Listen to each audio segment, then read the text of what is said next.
Welcome into Bengals Breakdown by Chat Sports. Once again, I am your host, Stone Shields. Happy game day, everybody. The Bengals getting ready to take on the Philadelphia Eagles here in a critical Week 8 matchup. Bengals trying to win 3 games in a row for the first time this season and facing their toughest competition since falling to Baltimore a few weeks ago. Philadelphia is certainly a step up from Cleveland and New York. So, a really massive game here today for Cincinnati. Again, returning home after 2 weeks on the road and a win today. They're back to 500, and I think you can really talk about them being back in the AFC North race, trying to keep pace with Baltimore and Pittsburgh. Once again, thanks for hanging out with us here at Bengals Breakdown. We'll give some shout-outs here as we're just now coming on to our live stream. Tim Tyra, he's been waiting. He's here hanging out with us per usual. Tim, I appreciate your support. We all do here at Bengals Breakdown. I love sports and animals is here. He says, here we go. Here we go indeed, my friend. Appreciate you hanging out as well. Jason Love, Rex Sis, Derek's Young, all hanging out with us here at Bengals Breakdown. Appreciate it. Should have a lot of fun here on today's live stream. Got about 45 minutes here until the Bengals and Eagles get squared away. So appreciate you guys hanging out with us. Obviously, the most significant news right now is T. Higgins and the fact that he is going to be inactive for this football game for the Bengals. Popped up on the injury report on Friday.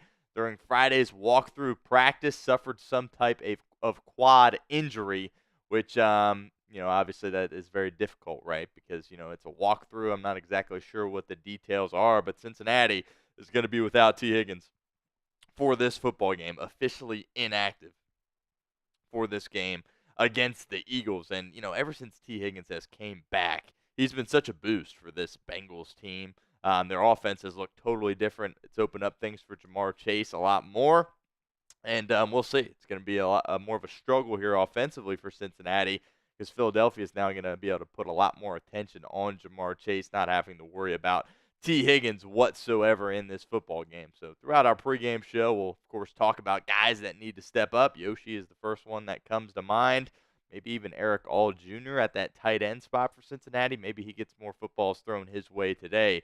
But no T. Higgins for this game against the Eagles. That certainly is a massive hit for this Bengals football team. Here is our Super Chat menu for today's game. $5 will get you into our beanie raffle. Going to be giving away a beanie at the end of our show today. But in order to do that, I've been told by the bosses, unfortunately not my decision, we have to hit at least $300 in Super Chats in order for that to happen today. Got to get at least $300 in order to be giving away a beanie. So keep that in mind as we progress throughout our show here today. $10, we're bringing it back from last week as a candy toss. Throw the gummy bear up in the air. If I'm able to catch it, then nothing happens. If I miss, that is an additional raffle entry for whoever sends in the Super Chat. $20 gets you into our Jungle Club 2.0. Who was that? Brandon. Excuse me. I haven't seen Brandon in the chat yet. Brandon Rocks was the winner of our first Jungle Club, but we're running it back here, this time with a full-sized helmet. So far, Matt B. Henry and Jack Benz are all in the running for that. That's going to be something we're going to give away a few weeks down the road, so still plenty of time to get involved with our Jungle Club. Again, full-size helmet this time around as opposed to the mini helmet from last time. But that is our Super Chat menu for today. Obviously, we're going to be referencing that quite a bit throughout our show here today on Bengals Breakdown. And by the way, I am once again doing some solo producing on today's show. So if you see me look down, if I get a little distracted every now and again, just bear with me. Trying to do multiple things at once here as we get through our show here today. But should be a lot of fun. Again, about 45 minutes till kick. Harvey's back. He says, "Who day?" Appreciate you hanging out once again, Harvey. And big game coming up for the Cincinnati Bengals. I'm really optimistic, despite T. Higgins not playing, and what we're going to see offensively from Joe Burrow. I think this game really has a big there's a big chance that Joe Burrow goes off in this game. Just kind of how Philadelphia set up defensively. Their corners are pretty weak, Certainly not the DBs that they faced last week against the Cleveland Browns. Certainly a step down in that regard. Again, much better football team than Cleveland. But the DBs are something that Joe Burrow is going to be able to attack. I'm thinking a big game here on Sunday for Joe Burrow. We'll get it going here with our pregame show in a minute, but want to give a shout out to our sponsor today, and that is Prize Picks. A little different than what we've had in the past here at Bengals Breakdown. Prize Picks is the best place to get real money sports action. With over 10 million members and billions of dollars in awarded winnings, Prize Picks has made daily fantasy sports accessible to all. You just pick more or less on at least 2 players for a shot to win up to 100 times your cash. Run your game all season long with Prize Picks. You can now win up to 100 times your money on Prize Picks with as little as 4 correct picks. Prize Picks is the best way to get action on sports in over 30 states, including California, Florida, Georgia, and Texas. Prize Picks is the only real money daily fantasy platform with an injury insurance policy, so your lineups stay in play even if one of your players gets injured. If your player leaves in the first half and doesn't return, Prize Picks keeps your lineup alive. Prize Picks is the best place to get real money sports action. Join over 10 million users and sign up today. Prize Picks also invented the flex play. Here's kind of my Prize Pick slate for our game today for the Bengals. Going for the more than on the Joe Burrow passing yards there, as well as the more than on the Jamar Chase passing yards. And I did put that together before T. Higgins was ruled inactive for this game. So something to monitor. I hate to put a Kansas City Chief on here, but Kareem Hunt, man, that Chiefs team looks pretty unstoppable right now, and he's kind of picked up right where he's left off as far as running the football for that team, going with the more than on Kareem Hunt as well. So that is my flex play for this game. So download the app today and use code CLNS to get $50 instantly after you play your first $5 lineup. Again, download the app today and use code CLNS to get $50 instantly after you play 5. It's Prize Picks. Run your game. Really appreciate Prize Picks hanging out with us, being a sponsor on today's live stream watch party. All right. Let me know who you got in the comments section. Type B if you got the Bengals. Type E if you've got the Philadelphia Eagles. Again, bigger step up in competition for this Bengals football team today. This isn't the Giants. This isn't the Browns. It gets a little bit more difficult playing the Philadelphia Eagles, but it should be pretty exciting. White helmets, right? Going to be a little white out here at a 1 o'clock game for the Bengals here, taking on the Philadelphia Eagles. So Joe Burrow said he doesn't really care about what they wear, but I think all of us as fans think the white helmets are pretty cool. Harvey says B. Derek Young says B. Tim Tyra says B. Mom says B. Jeffrey says fly, Eagles, fly. We'll see about that, Jeffrey. We'll see. Patrick says B. Ian, B.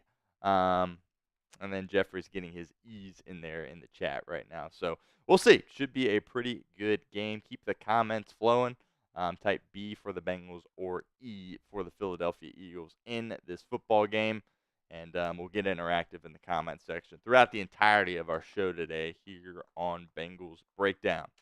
Again, the most significant news here to start our show today, T. Higgins is going to be inactive for this football game for the Cincinnati Bengals. While we have a moment here, I'll just pull up the whole inactive list. Paul Dehner Jr., of course, put it out a little bit ago. The only real surprising name on this is Dejon Anthony. Anthony is, of course, the Bengals' 7th-round rookie out of Ole Miss, and he's been active for every game this season. Anthony, of course, was the guy that got flagged at the end of that Kansas City game and essentially kind of cost the Bengals the game. It was a bad break. Made some big plays against Carolina, particularly that fake punt that he was able to block out.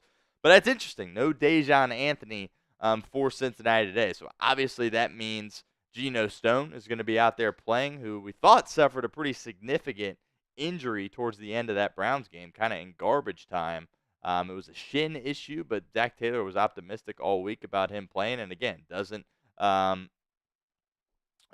up on the Bengals inactive list today. So he's going to be in some pain. I'm sure he's got a pretty big bruise there on that shin, but he is going to go today.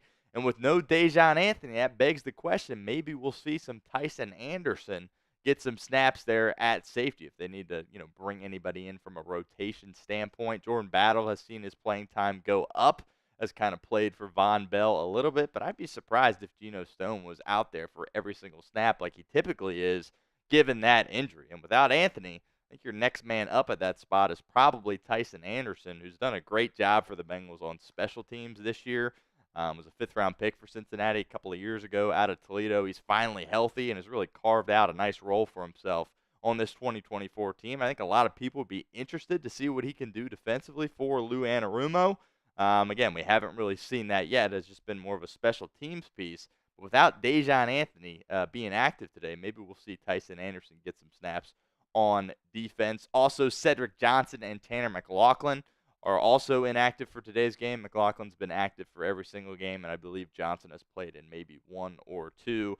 I think Johnson does have a bright future for Cincinnati, but once you got kind of all your guys on the defensive line back, there really was no need to activate your sixth-round rookie in Cedric Johnson. Defensive line really playing well over the past couple of weeks, which after the first 2 weeks definitely was a scary proposition, kind of thinking about what the play was going to be like along the defensive line throughout the entirety of the season, but it certainly has gotten a lot better over the past few weeks, and that really starts and ends with B.J. Hill, who has been fantastic for this Bengals football team. And again, because of that health now on the defensive line, no J2 Fele either in this game. But really the only surprise, of course, besides Higgins, who popped up on that injury report on Friday, again, just kind of popped up out of nowhere.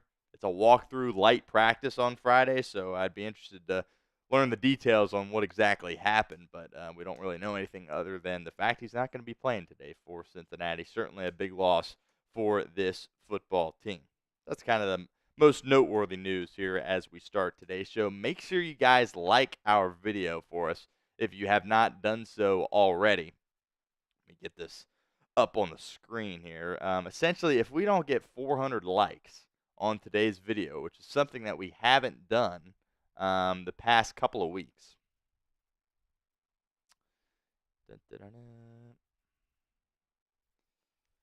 I got to wear Browns gear for our Week 9 watch party next week. So we got to get the 400 likes on our stream today. Again, past 2 weeks, we have not been able to do it, but it's something we've done a lot in the past. So I'm not too worried about that. Bengals do play the Raiders next week. 1 o'clock kick again at home. And, yeah,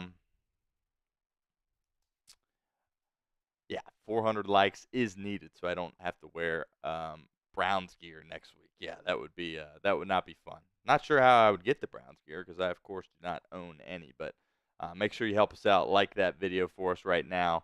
And going to be bringing this up throughout our show. I see a lot of comments. Stone, what happened to your face? No, I did not get in a fight. I was at the dermatologist on Friday, and yeah, I was anticipating it to be healed up a little bit better before our show here today. Frankly, it looks a lot worse on camera than it really does in real life. But, yeah, all good. No fights here. That should be cleaned up here in a couple of days. But, yeah, I mean, if you want to tell people I got in a fight, that's okay because that's kind of cooler than what actually happened. But, yeah, no fights. Face should be healed up in a couple of weeks, or a couple of days, I should say. But, yeah, saw some comments about that. Knew that was going to be coming. So, no fights. All good. But, yeah, apologies. I look a little beat up at the moment. But, anyway, that's beside the point. Make sure you like the video for me right now. Again, got to get to 400 likes on our video today. All right, so let's get into some keys to victory here. We got just over a half an hour before kick. In the jungle. I mean, Jeffrey is in here just hating. If you're an Eagles fan, dislike. Wow. Our Eagles stream is live right now, Jeffrey. So you can go over there and hang out with them if you want to. But anyway, we'll get into some keys to victory here as we continually get this pulled up here.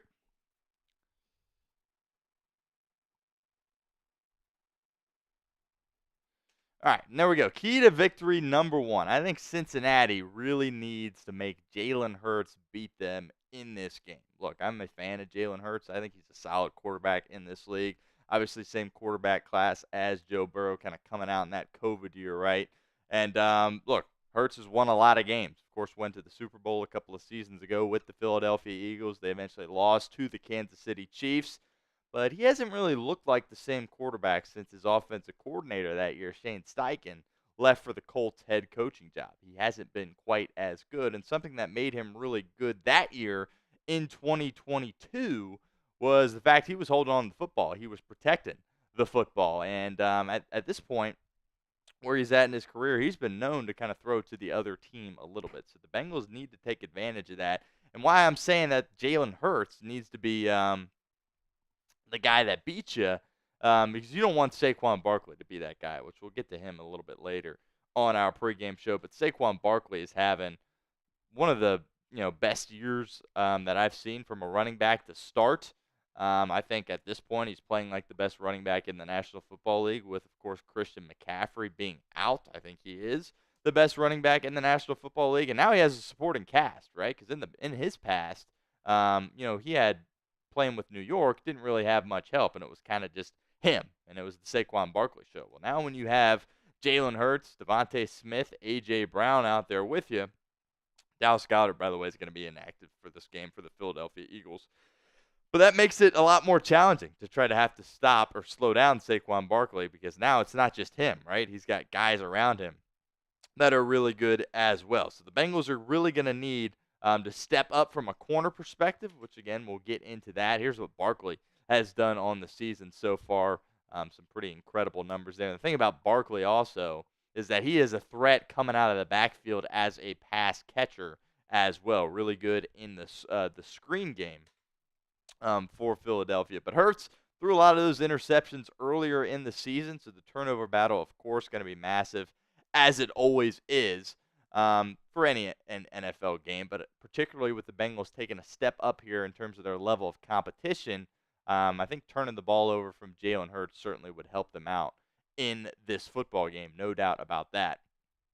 And like I said, Hurts really hasn't been the same guy that we have seen a couple years ago when Philadelphia went to the Super Bowl. So trying to get him to throw some footballs to Cincinnati, I think certainly would be helpful for Cincinnati trying to win this football game. Absolutely no doubt about that. And when you're talking about slowing down Jalen Hurts from a coverage perspective, you got to talk about your DBs, right? And this is a big prove-it game for Cam Taylor-Britt. We'll see exactly what the matchup is for him in this football game, if he's going to be following around A.J. Brown or what exactly he is going to do. Cam Taylor-Britt has played a lot better the past 2 weeks, but keep in mind, last week, going against Cleveland, no longer have Amari Cooper, right? And they didn't go to Jerry Jeudy until garbage time, so there's really no weaponry there for Cleveland. And with New York, Malik Neighbors was out, so it was a lot of Wan'Dale Robinson. So it gets a lot tougher today for these DBs for Cincinnati, and Cam Taylor-Britt's got to step up and show that he can still lock down really good receivers in this league. Because I think coming into the season, that was the expectation for Cam Taylor-Britt, something that we had seen him do quite a bit. But obviously he had a really slow start to the season, even got benched in the Bengals' first win against the Carolina Panthers. So Bengals are going to be looking to him to make some plays and not get beat over the top and give up that big play. It's all about keeping things in front of you today for Cincinnati, because with Devontae Smith and A.J. Brown, the Eagles are going to have a lot of opportunity to create some explosive plays. And obviously that's something that the Bengals can't afford to happen in this game. Wouldn't surprise me if it is a high-scoring game. Again, I'm expecting the Bengals offense to kind of get back into their groove on this game, because, again, this is a much better team in the Eagles, but defensively it's not like New York and Cleveland from the past 2 weeks. So all of these guys going to have to step up for Cincinnati. We'll see if any kind of role is out there for DJ Ivy in this game. We saw him get a couple of reps on special teams.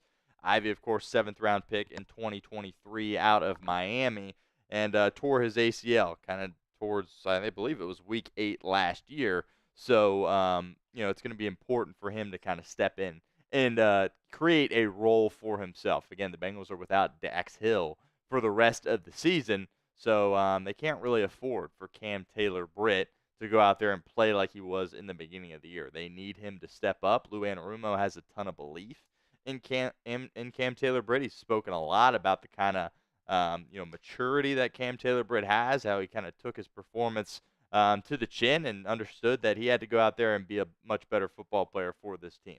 And we saw improvement the past couple of weeks, but it's going to get a lot more difficult in this game for Cincinnati as they are taking on the Philadelphia Eagles. Again, a team that has a lot more weaponry than what they've seen in the past 2 weeks. Harvey says, I'm trying to see Josh Newton play. Yeah, it'll be interesting to see if he gets some snaps in this game. He's gotten a few along the season, but they've kind of certainly kind of shielded him and have gone with Jalen Davis from the practice squad more often than they've gone with Josh Newton. So Josh Newton's still raw. Played a lot of college football for TCU, but they're kind of bringing him along slowly. They haven't exactly thrown him to the wolves yet, but they have a lot of confidence in Jalen Davis kind of filling in for that nickel spot when Mike Hilton is not out there. And, I'm excited about Josh Newton because he played really well in the preseason this year for the Bengals, and I think he definitely could carve out a role for himself in some capacity as time goes on. Our main goal for today is to boost our Chat Sports following on Twitter. It is just at Chat Sports over on X. Right now it's got 14.3. And in order for us, 1,000 followers, that is, in order for us to do our part, we just need 55 of you guys to go follow that Twitter page right now for us at Chat Sports. Obviously, I have my own personal Twitter page at StoneShields_. But from the bosses today, the main goal is to work on our Chat Sports Twitter following. So we're trying to get that up to 15,000 company-wide for our, when our watch parties wrap up here at the end of the night with the Niners and the Cowboys playing on Sunday Night Football. In order for us to do our part, we need 55 followers from our Bengals Breakdown crew. So keep that in mind. Again, that's just at Chat Sports on Twitter, and plenty of NFL coverage that you will find from all of our channels over on that Twitter page. Lots of shorts as well. A lot of our YouTube shorts get posted to the Chat Sports Twitter. So, and we are giving follow backs as well for the first couple of people that go over there and follow will be receiving a follow back. So, again, that is our main goal here on our show today. So, help us out and go give Chat Sports a follow over on Twitter. And remember, as more people start to file in to like our video for us, got to get to 400 likes, or I have to wear Browns gear for our Week 9 watch party against the Raiders. So would not be looking forward to that. Again, we've gotten 400 likes multiple times in the past, so we should be able to take care of that today.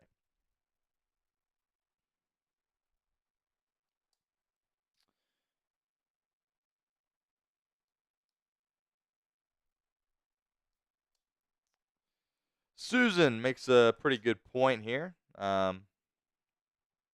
Thinks that Chase Brown is going to step up in the receiving game for Cincinnati. I do think that's a good point, kind of looking at a different position, right? Because, when T. Higgins is out, I think people automatically assume, oh, it's got to be a guy like, Yoshi or Charlie Jones or Trenton Irwin or Jermaine Burton perhaps that needs to step up. But you can look at other positions as well.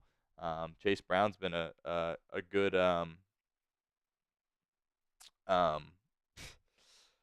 just saw my mom's comment there. Yeah, no Browns gear for us here at Bengals Breakdown, but got to get 400 likes in order for that to happen.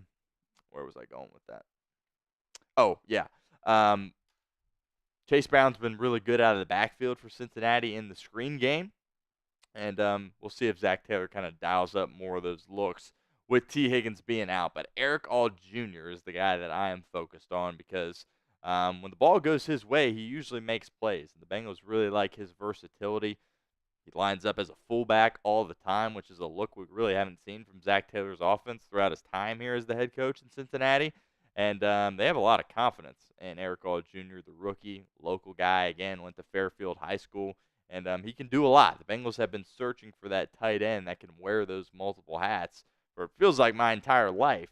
And they might just have it in their fourth-round rookie in Eric All Jr. because, again, the blocking is always there with him. They feel good about the ability he has in the pass-catching game as well. So I wouldn't be surprised if Eric All Jr. had maybe 5 or 6 catches in this game for Cincinnati, and he is somebody that could potentially fill in for T. Higgins. But got to get the ball to Jamar Chase. Again, something we talk about every single week here. Got to find creative ways to get him the football. So it's going to be interesting to see exactly how Jamar Chase is able to do in this game. Because the 2 games that he played, the first 2 games of the season that T. Higgins did not play against the Patriots and the Chiefs, he didn't look great. Now, was there some leftover angst about his, contract situation that perhaps contributed to his performance in those 2 games? Maybe.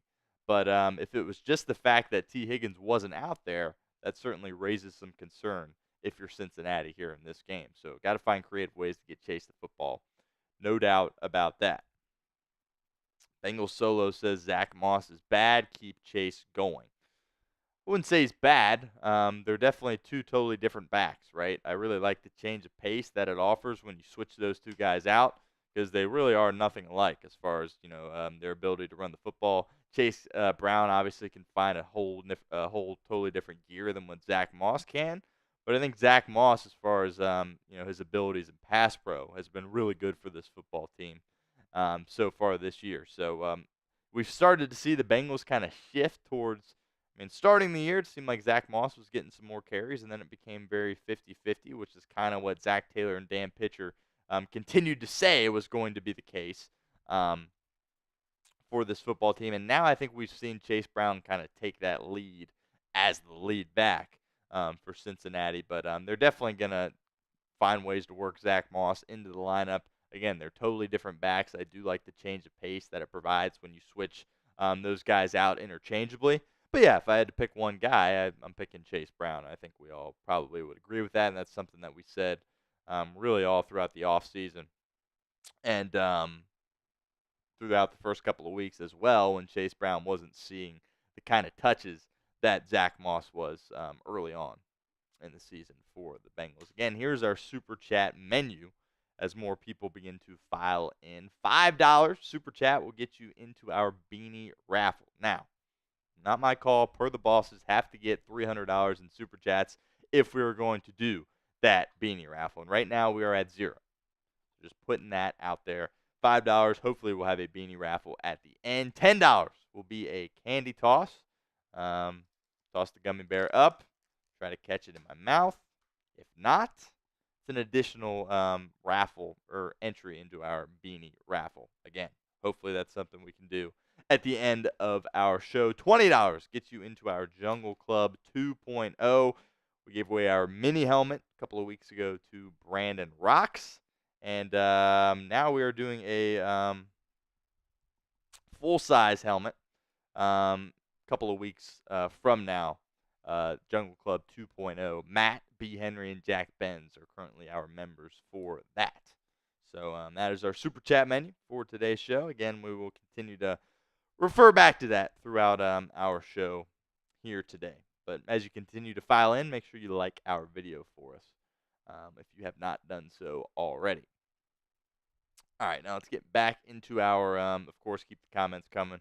And I'll continue to peek down, and if anything catches my eye, we'll have some conversation with that.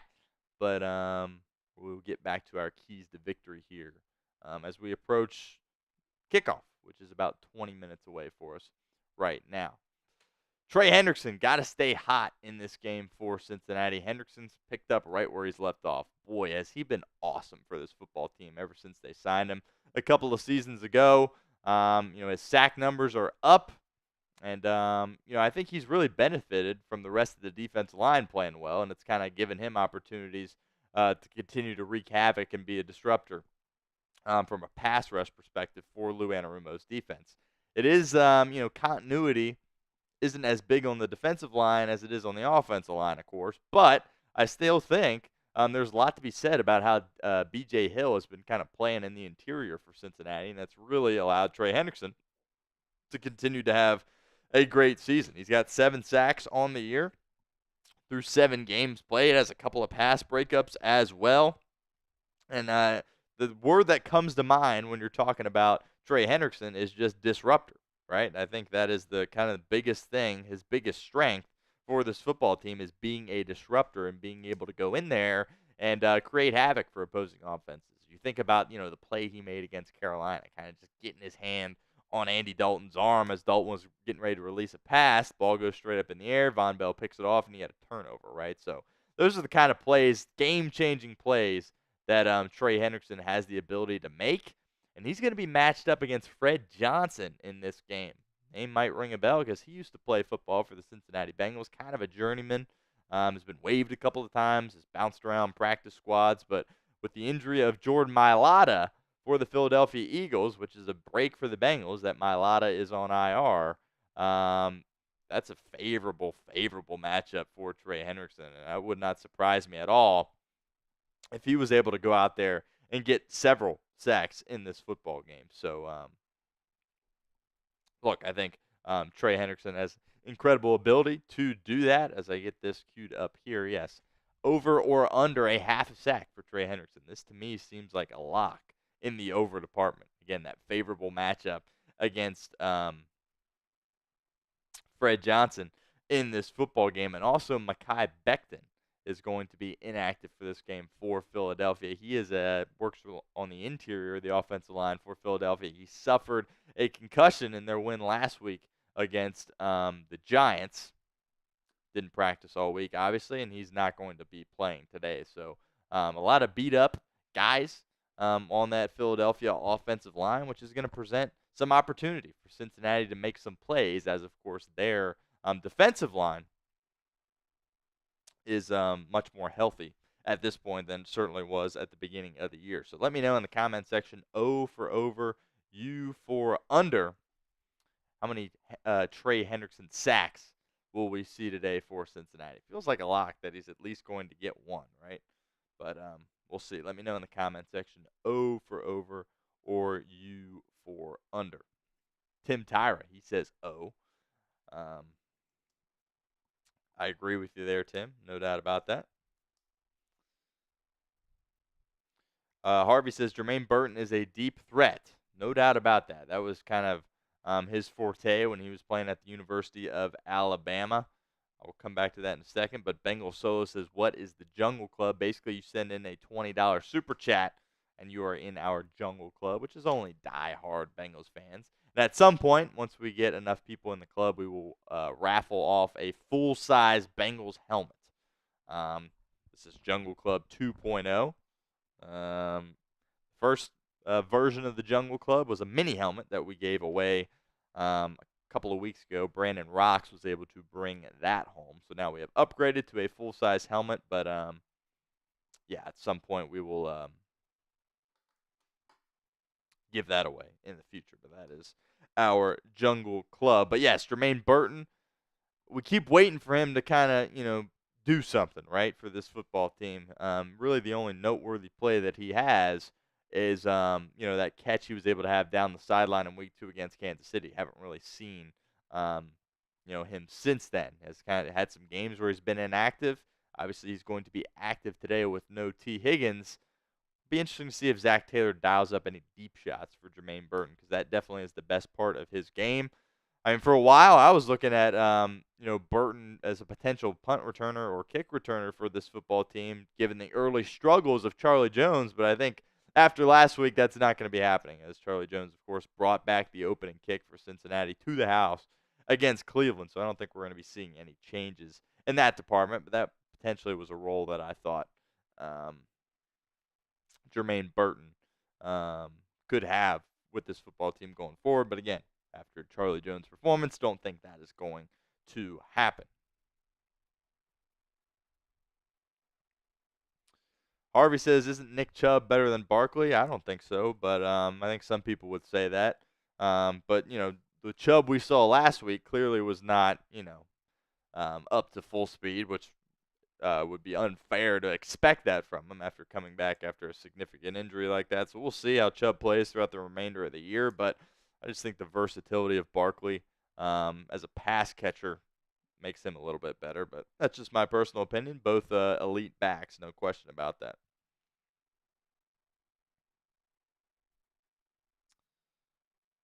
Ronnie says All gets his first TD today. I like that call, Ronnie. I think there's definitely some value in Eric All scoring a touchdown today. Because like I said, that's kind of the name that pops into my mind immediately um, when I think about a guy that could help step up for T. Higgins not being out there. Despite the fact they don't play the same position, I think he's the guy that they have a lot of trust in offensively. And I don't think Jermaine Burton has that trust yet from the staff. I think Trent Irwin might have the trust, but he doesn't necessarily have the ability to get open as much as I like Trent Irwin. He's a gritty guy, but I think part of the reason we've seen him be inactive for a couple of games this year is because he just kind of struggles getting open in this league. So we'll see, though. We'll see. He definitely is a guy that Joe Burrow has a ton of trust in. All right, about 13 minutes to go here before we get kicked off in the jungle.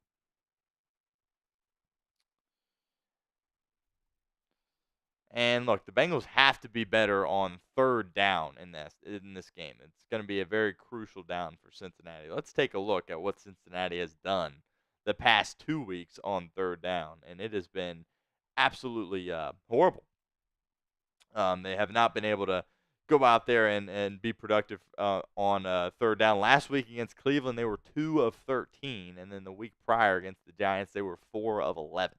So that is not winning football. Got to be much better on that down. That's been, the critical down for Joe Burrow in his career. Part of the thing that's made him so good is his ability on third and fourth down. The past 2 weeks, it has just not been good whatsoever. And I think in large part, you've been able to get away with that because of the level of competition you were playing in Cleveland and New York. You're not going to have that same luxury this week against Philadelphia. Again, it's a much bigger step up.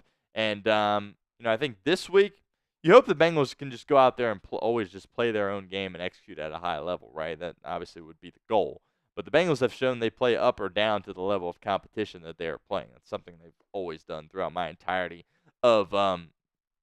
entirety of my life. So that should be a good thing, though, for this game against Philadelphia because they should play up to that level of competition and play really well in this game. But got to be better on third down. Susan says she believes Derrick Henry's the best running back in the game. Yeah, I don't have an issue with that whatsoever. Derrick Henry is absolutely unbelievable. It's just more the versatility of Barkley that I think makes him really good. But we'll see. We'll see. And again, the fact that he's got a lot more help around him than he's ever had in his career, whereas if you sit there and say, "Oh, I'm just gonna, eliminate Saquon Barkley from this game," well, then A.J. Brown and Devontae Smith are gonna kill you. So you can't do that. Whereas in the past, when you were playing New York, and Danny Dimes is out there playing quarterback, and you got Wan'Dale Robinson running around, then it's like, well, if we, put all of our resources into the pot of trying to stop the run, you're probably gonna have a little more success trying to slow him down. So we'll see. I hope he doesn't look like the best running back in the game. Obviously. After this week's game with the Bengals. Obviously, that's something that hoping doesn't take place here. But regardless, Bengals got to be much better on third down in this game. Again, only succeeding or executing 2 third downs last week against Cleveland. You can't win football games in this league doing that unless you're playing the Cleveland Browns and probably the Carolina Panthers as well. But other than that, you're not going to beat good football teams doing that. Got to be much better on third down. You also are going to have to take advantage of Philadelphia's mistakes, assuming that they're going to make a couple in this game. Look, last week against Cleveland, the Browns made all kinds of mistakes, right? They, obviously the turnovers were something that Cleveland was doing, and it seemed like, the Bengals would create a turnover, and then they would just say, we'll take a few plays, and then we'll just punt it back to you. You can't do that. You got to turn turnovers into points, something this team has not done well this season. Got to take advantage of the mistakes of Philadelphia in this game. Think about all the penalties that the Browns had offensively last week as well. All those illegal shifts, illegal motions where they might have a positive play on first down, but next thing you know, it's a 1st and 15 after the penalty, and Cleveland just doesn't have enough firepower offensively to be able to operate when they get behind in the chains. So Bengals rarely took advantage of those opportunities. Again, it was a big win for Cincinnati last week, but if you take that opening kickoff out, which I'm not going to say was a fluke. It was outstanding by Charlie Jones and great blocking, particularly by Drew Sample on that return as well. But you take that out, it's the tie game, 14-14. So lots to clean up, no doubt about that. Got to play a lot better this week. If you roll out that same performance that you did last week in Cleveland, you're not going to win today. Absolutely not going to win today. So third down and taking advantage of the Philadelphia mistakes are going to be pretty critical for the Cincinnati Bengals team moving forward, and especially in this game as well. All right, make sure you guys like our video if you have not done so already. Got about 150 people in here right now and about 70 likes. So always going for that 50-50 like ratio, which we're pretty much at right now. But again, need 400 likes on today's video, or I have to wear Browns gear next week for our Week 9 watch party against the Ravens. We've had 400 likes plenty of times here on Bengals Breakdown, so hopefully I will not be wearing any of that Browns gear next week on our show. That would be very unfortunate if that was something that we needed to do. Again, here is our Super Chat menu. $300, we will be able to do a beanie raffle. Unfortunately, not my call. It's what the bosses put out there, and we currently do not have any Super Chat revenue. So hopefully that picks up once the game starts. $10 is a candy toss, so we'll toss the gummy bear up. If I catch it, nothing happens. If I don't, that is an additional raffle entry for you. And then $20 gets you into our Jungle Club. At some point in a couple of weeks, we'll be giving away a full-size Bengals helmet on our show. And right now, Matt B. Henry and Jack Benz are in the running for that. So that is our Super Chat menu for today. And, of course, we're going to continue to refer to that as we go forward here. All right, about 5 minutes here until kickoff. So let's take a look at some quick matchups that the Bengals that are going to be key to dictating the results of this game. We'll get that queued up here. And also, we will get the game switched on to our TV here. Talked about it a little bit earlier.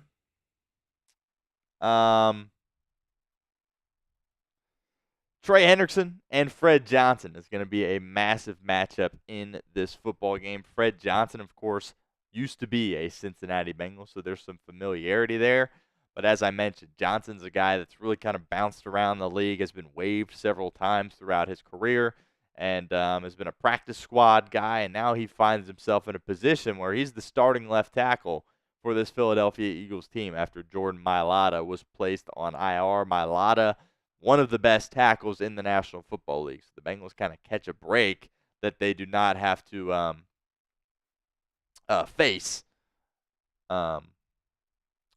Mailata in this game. Again, Mekhi Becton also going to be out in this game for Cincinnati. So I'm looking for Trey Hendrickson to have a really big game and be able to get a couple of sacks in this game, get Jalen Hurts on the ground. Second matchup here, B.J. Hill and Saquon Barkley. Look, I just picked B.J. Hill kind of because he's, along the interior of that defensive line, but you really could put anybody on this list going against Saquon Barkley, right? Slowing him down is going to be massive.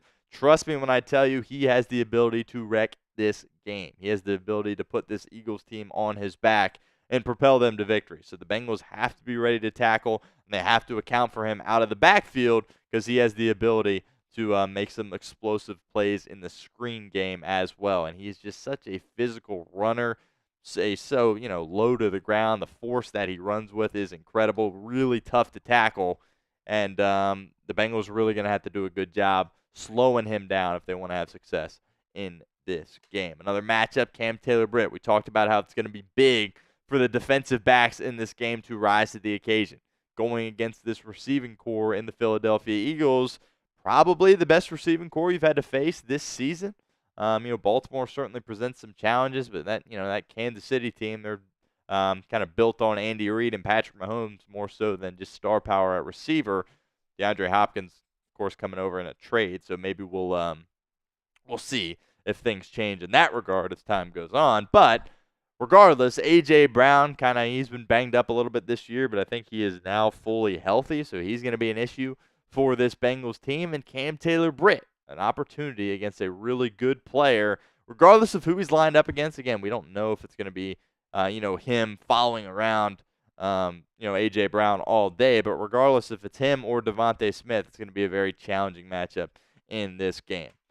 And look, anytime you're talking about the Bengals trying to win a football game, Joe Burrow is always going to be a big reason and a big factor in what determines the success of this football team. Burrow has been excellent.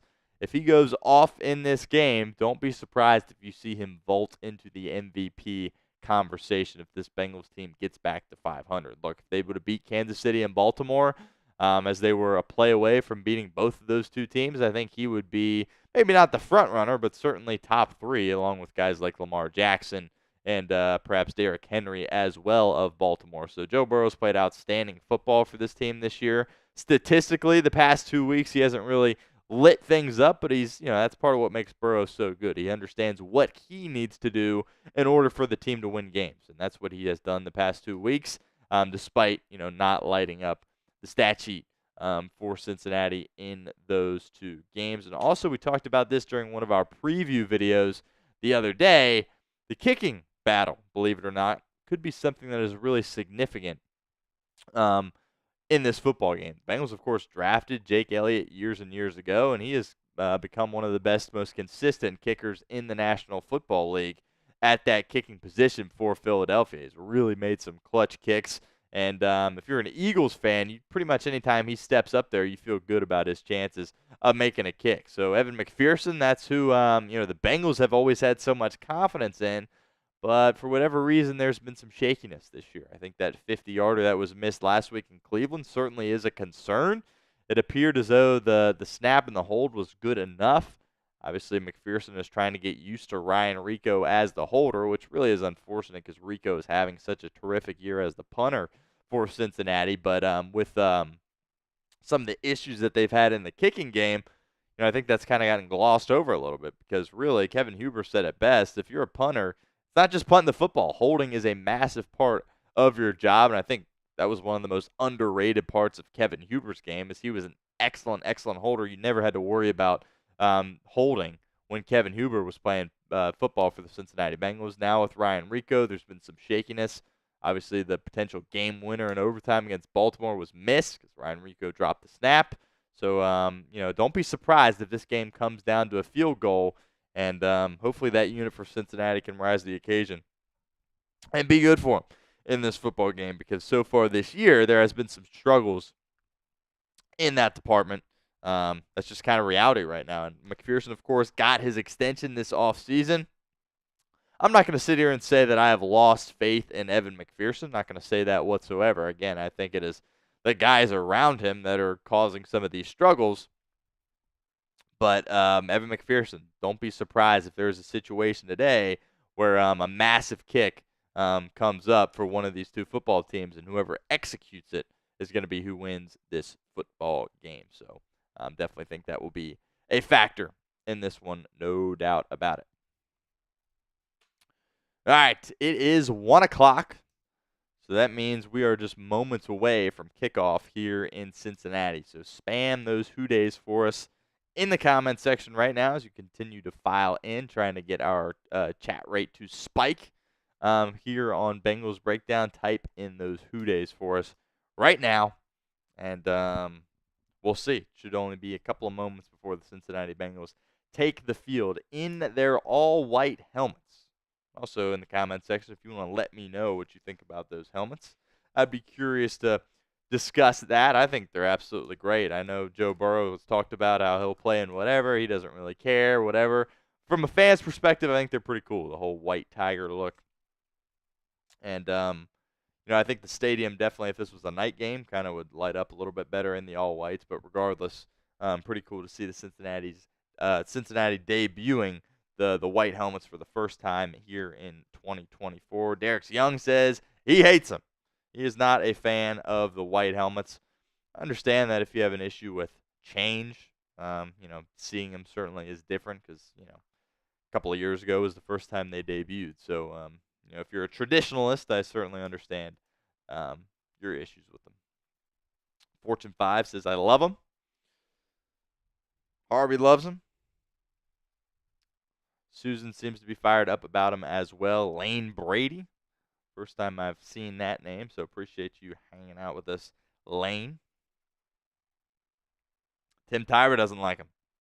He's not a fan of the white helmets, so interesting. I don't know, I'm trying to think. If, like, during a playoff game, probably wouldn't want to see him, but for a regular season game, I think it's fine. I think it's pretty cool. And we are just about set for kickoff here. Cincinnati will be receiving the opening kick, and Philadelphia will kick it away. Beautiful day here in Cincinnati. 60 degrees, sunny, no wind. Should be a fun game here in the Queen City as we get underway. The boot from Philadelphia is off, and that will go to Charlie Jones, who this time is just going to take a knee, as that was at the very back of the Bengals end zone. And here comes Joe Burrow and the Cincinnati offense looking to start hot here and go down the field and get some points. Type in those Who Days. We are ready for football here in the Queen City. Appreciate you hanging out with us here at Bengals Breakdown. Once again, I am your host, Stone Shields. Let's have a day. Let's hopefully get a Cincinnati Bengals victory. Bengals, of course, without T. Higgins in this football game. Burrow lined up in shotgun. Mike Gesicki is lined up out wide, as is Trenton Irwin. And the give is to Zach Moss, who bounces it to his right, picks up a couple. Was running behind rookie Amarius Mims on that one. Picks up about 3, 2nd and 7 coming up.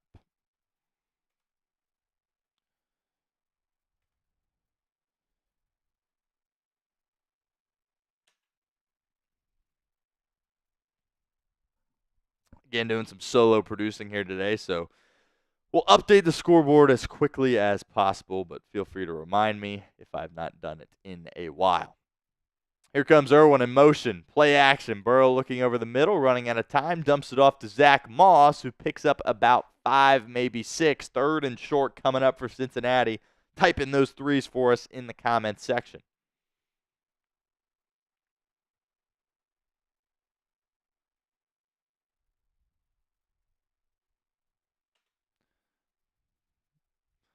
And they will call it a 3rd and 1. So already here, a critical 3rd down for this Cincinnati offense.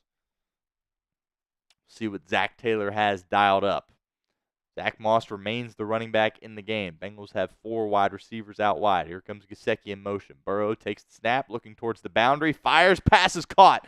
Mike Gesicki for a Cincinnati 1st down. Type in those ones for us in the comments section. Pickup of 8. And the Bengals move the chains here on their first 3rd down of the ball game. Talked about it throughout pregame, how critical 3rd down was going to be in this game. The Bengals, of course, only executing on 2 3rd downs last week against Cleveland. They're 1 for 1 to start in this football game. Great job by Gesicki, high point in that football, going up and bringing it down. 1st down, Bengals at their own 46-yard line. Burrow in shotgun. Here comes Eric All Jr. in motion. Burrow going to dump it off to Chase Brown, and that screen simply was not there. Blown up by Philadelphia. Nakobe Dean out of Georgia in on the tackle for this Eagles defense, and it's going to be a loss of 3, 2nd and 13 coming up.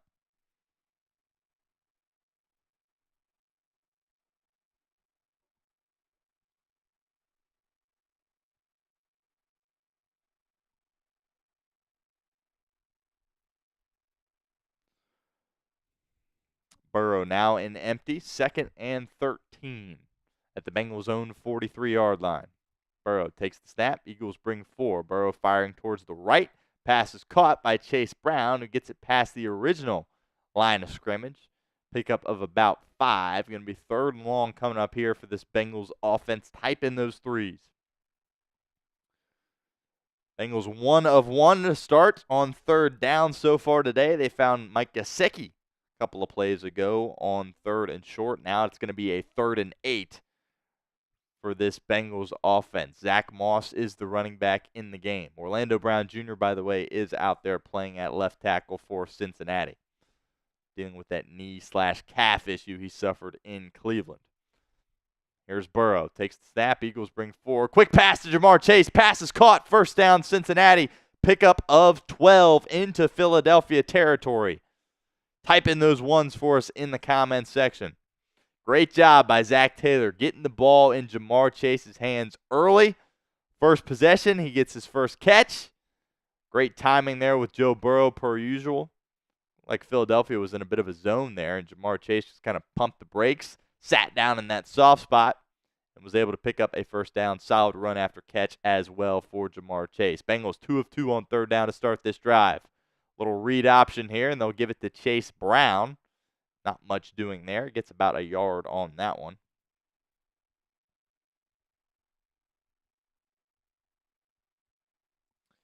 Bengals have already tied as many 3rd downs as they got last week in Cleveland.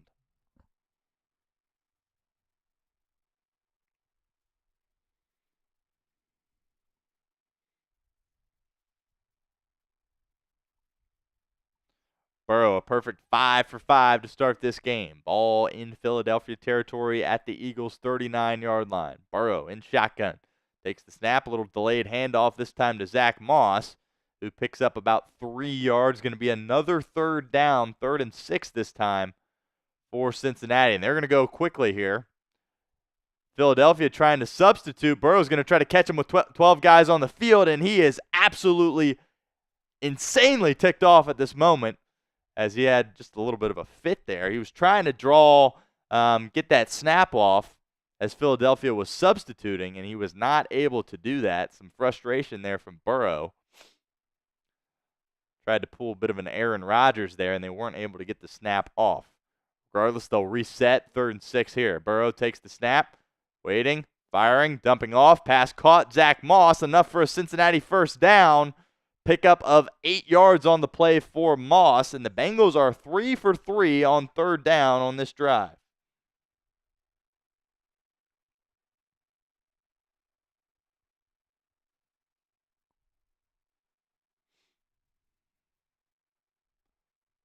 And Burrow was frustrated on that play. It looked like maybe he was frustrated with the official because the official was not letting him snap the ball. Be interesting to hear what exactly happened there. But pretty sure Burrow was trying to catch Philadelphia as they were substituting with 12 guys on the field. Play action, Burrow rolling out to his right and firing towards the sideline. Pass is caught. Once again, Jamar Chase, his 2nd catch at the game, pickup of about 4. Elite start for Joe Burrow once again, has not thrown an incompletion so far in this football game, and the Bengals are 3 for 3 on 3rd down on this drive. Ian bringing up Zach Moss fighting for extra yards. That's something we've seen a lot from Moss this year. No doubt about that. Awesome stuff there by Zach Moss. Bengals approaching the Prize Picks red zone here. 2nd and 4 at the 21. Eric All comes in motion. Chase Brown is the back in the game, and he's going to get met right at the line of scrimmage. Pickup of about 1. The Bengals have another 3rd down they are faced with here. It's going to be 3rd and 3. They'll call it 3rd and a long 2. Type in those 3s for us in the comments section.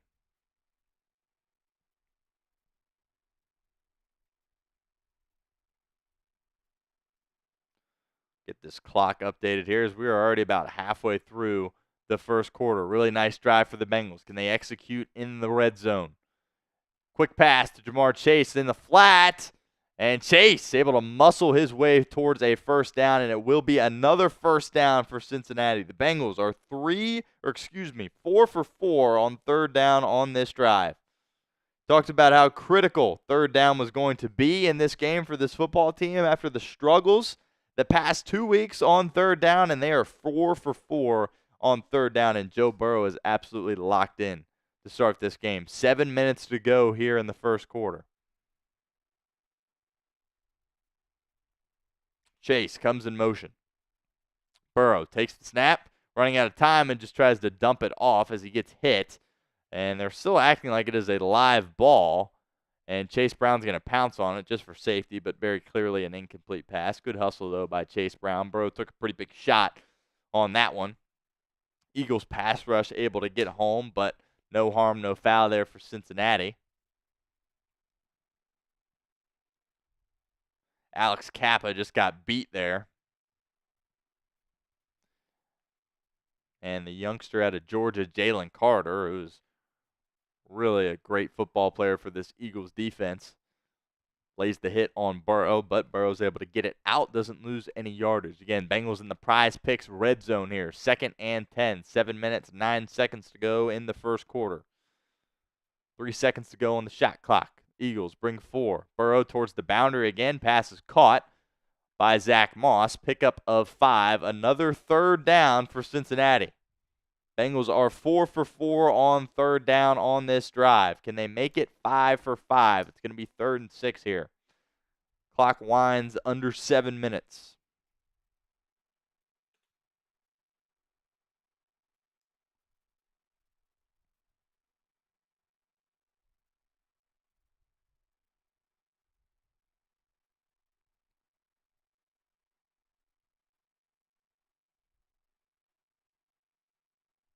Burrow takes the snap. Firing over the middle. Pass is caught once again by Gesicki. Another 1st down pickup for Cincinnati down to the Eagles' 3-yard line.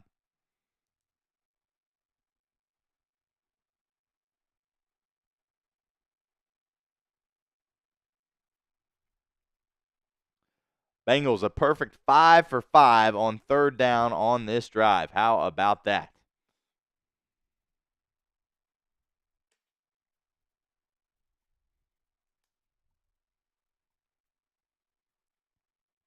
First and goal, Cincinnati.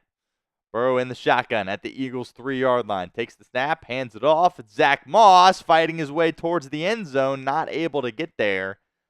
Picks up about a yard. It's going to be 2nd and goal from the 2 here for Cincinnati.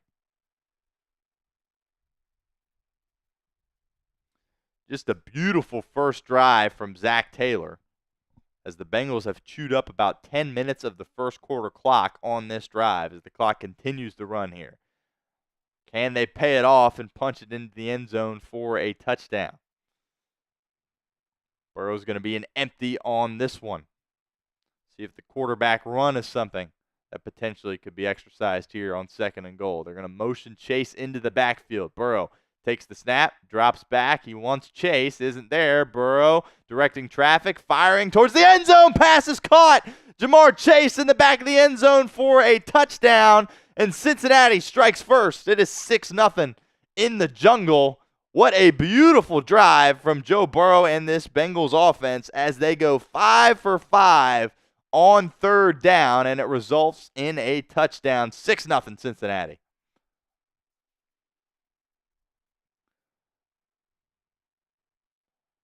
That is just textbook offense there. Burrow directing traffic, telling Chase to work his way towards the middle of the end zone. Chase does just that. Burrow puts it where only Jamar Chase can catch it, and it is a Cincinnati touchdown. Here's the extra point from McPherson. That is good. And the Bengals are off to a 7-0 start in this one. That might have been the best offensive drive the Bengals have put together here in 2024. That was absolutely gorgeous. 7-0 Bengals. Type in those TDs for us in the comments section. Michael Easterwood says, wow, great drive. Outstanding drive. Literally think that was the best drive that I've seen from this football team this year.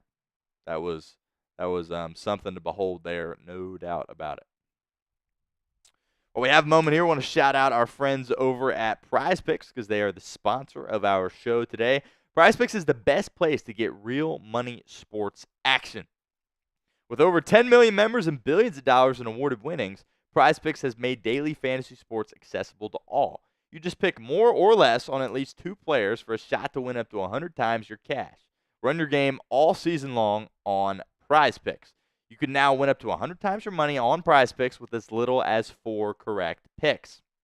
Prize Picks is the best way to get action on sports in over 30 states, including California, Florida, Georgia, and Texas.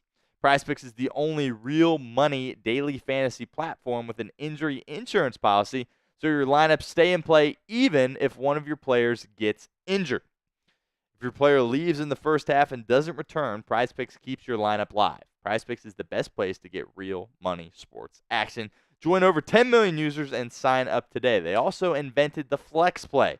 This is kind of what we're looking at for my Prize Picks slate here today for this particular Bengals game. I'm going with the more than on Joe Burrow passing yards. That's certainly off to a good start. Going with the more than on Jamar Chase receiving yards. That also off to a good start, as well as the more than on Kareem Hunt rushing yards, who we'll see later this afternoon as the Chiefs, the dreaded Kansas City Chiefs, take on the Las Vegas Raiders. But that is my flex play slate there on Prize Picks. So download the app today and use code CLNS to get $50 instantly after you set your first $5 lineup. Once again, download the app today and use code CLNS to get $50 instantly after you play 5. It's Prize Picks. Run your game. Really appreciate Prize Picks and all they are doing for us here at Bengals Breakdown, being the sponsor of our live stream watch party here today. All right, so we'll get this scoreboard updated here. The Bengals strike first, take a 7-0 lead after what was just an absolutely gorgeous drive to start this game for the Bengals. Clearly, third down was stressed this week for Cincinnati, clearly.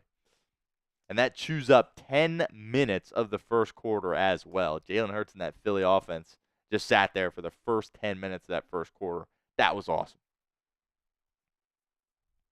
Philadelphia is going to return the kick out to the 25, and we will see Jalen Hurts in this Eagles offense for the first time here today.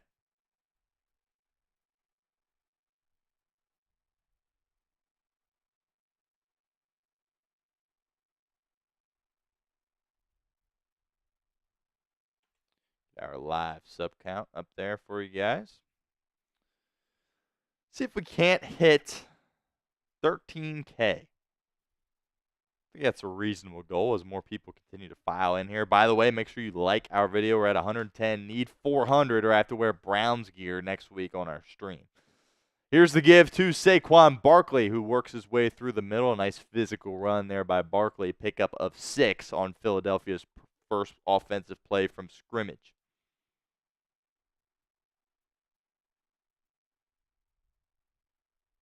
Shaggy says he's cutting the grass and listening to a Bengals win. That's awesome, Shaggy. If you're listening to Dan Horde, that's my guy right there. Does an excellent job. The voice of the Bengals along with Dave Lapham, of course. 2nd and 3 here for Philadelphia. Hurts in the shotgun. Play action. Bengals bring pressure.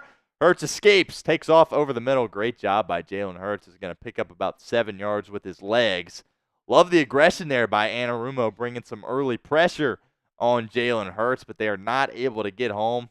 Hurts shows off his athleticism there as he's able to escape that rush and escape the pocket. Goes straight forward, picks up about 7, first down, Philadelphia. Eagles going quick here, and they'll slow things down here at the line of scrimmage. Hurts, barking out some signals here, changing the play for this Philadelphia offense. We are down to 3.5 minutes in this first quarter already. Boy, has that flown by. Hurts in shotgun, takes the snap, pitches it out to his right to Saquon Barkley, who tries to cut it upfield, but the Bengals had that one sniffed out pretty well. It will be a pickup of about 2 or 3 on that one from Barkley. 2nd down coming up. Jermaine Pratt in on the stop for Cincinnati.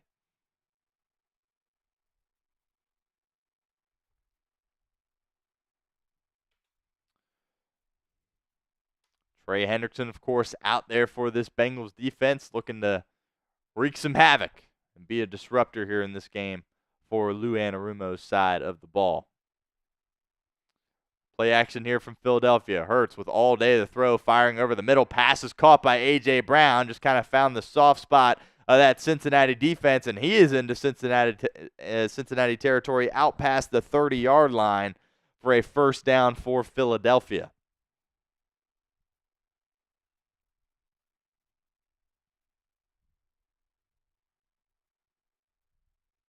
Beautiful throw there by Jalen Hurts. And right out in front of the linebacker, Pratt. And if you got Jermaine Pratt matched up on A.J. Brown, it's not ideal. You're not going to win that matchup too many times. Here's Hurts. Little design quarterback run here. And Hurts is able to get about 6 yards before he's tackled on the play. Sheldon Rankins and Miles Murphy in on the stop for Cincinnati. So the Eagles having some similar success to what the Bengals saw on their first offensive possession. Philadelphia hasn't had to deal with any third downs yet. And they haven't needed to, as they are getting ready to approach the Prize Picks red zone in their own right.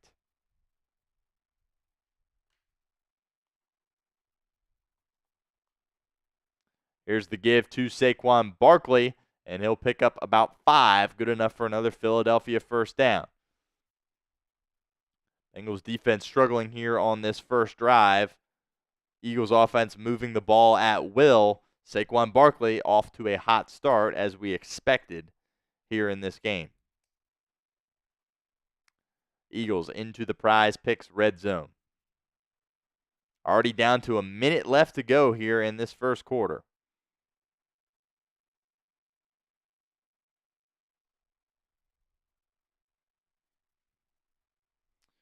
Here's Hurts once again in the gun. Quick pass to Devontae Smith, and that one was sniffed out by Mike Hilton.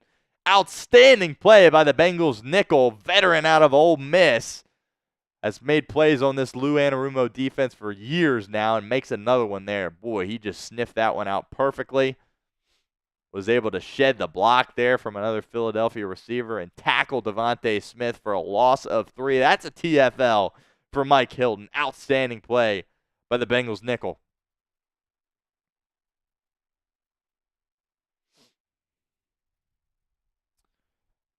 It'll be 2nd and 12 here after the loss of 2 on that last play. Hurts takes the snap. Play action to Gainwell. Running out of time. He's going to escape the pocket once again. He's going to slide down after a pickup of about 9.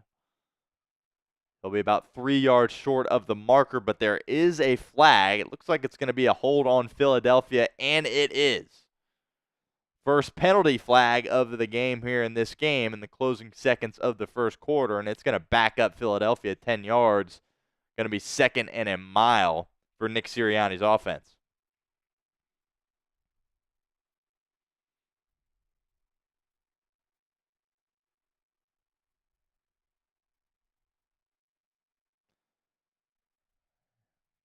Bengals rookie McKinley Jackson is the guy that got held. Third round pick out of Texas A&M. Started the year on the short-term IR with that knee injury. And has slowly worked his way into the lineup for Lou Anarumo, and he's been pretty solid along the interior of that defensive line for Cincinnati. But that will be the final play of the first quarter as the clock winds after that penalty. We have played one. Boy, that flew by in a hurry. And things are going well so far for this Cincinnati Bengals football team. That offensive drive, I know I've said it probably 5 times already, but that drive was gorgeous. Best drive I've seen from this football team this year. They go down, they score a touchdown. They go 5 for 5 on third downs and use 10 minutes of game clock. So that's certainly a recipe for success. Philadelphia having their way, kind of moving the ball down the field here. Particularly having success on the ground with Jalen Hurts and Saquon Barkley. Did hit A.J. Brown over the middle for a big gain as well. But after the penalty there from Philadelphia, they're going to be backed up here pretty significantly on this second down play. So we'll see if the Bengals defense can kind of bow up here and force a field goal attempt from this Philadelphia Eagles team. But so far, so good for Cincinnati. Outstanding drive to get them on the board, and the Bengals currently have a 7-0 lead, as we have played 1 quarter in the Queen City of Cincinnati. And great start for this Bengals football team. We are at break here, so while we have a moment, I want to bring up the Super Chat menu for you guys. We've got about 500 people now locked in with us here at Bengals Breakdown. Still looking for our first Super Chat of the afternoon. So hopefully somebody can open up the floodgates for us, but $5 will get you into a beanie raffle. Now, I do have to emphasize that in order for us to give away the beanie, I was told we need at least $300 in super chats, and we currently have 0. Now, we got well over 300 last week, so if we can kind of do that performance again, we'll be just fine. But right now, we need a lot to go in our favor in order for us to be able to give away that beanie. $10 is the candy toss. Throw the gummy bear up. If I catch it, nothing happens. If I don't, it's an additional beanie raffle for you. And then $20, Jungle Club 2.0. We're going to be giving away a full-size Bengals helmet at some point here over the course of the next few weeks. Gave away our mini helmet and the first version of our Jungle Club to Brandon Rocks a couple of weeks ago.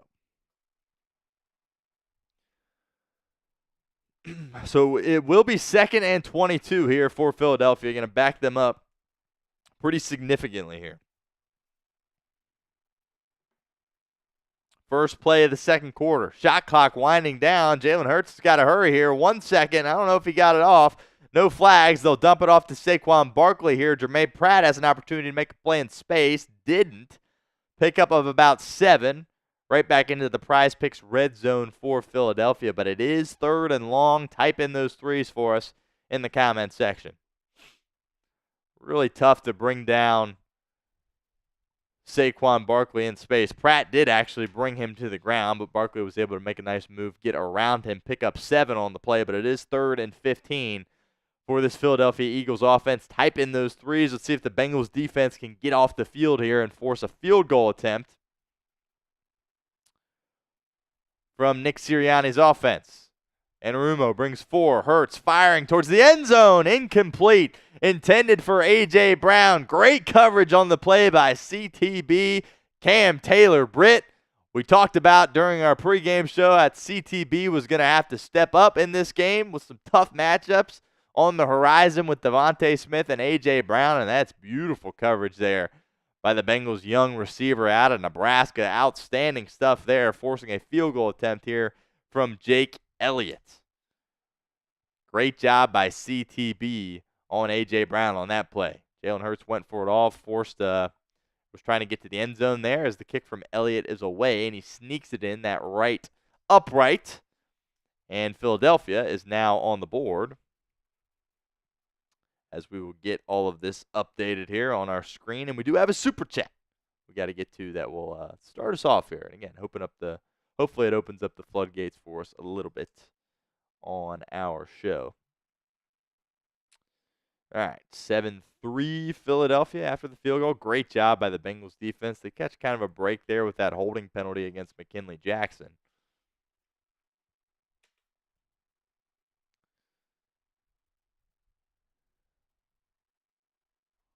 And we will get this super chat up on our screen as soon as possible. Bengals in a commercial break here. Joe Burrow and the offense getting ready to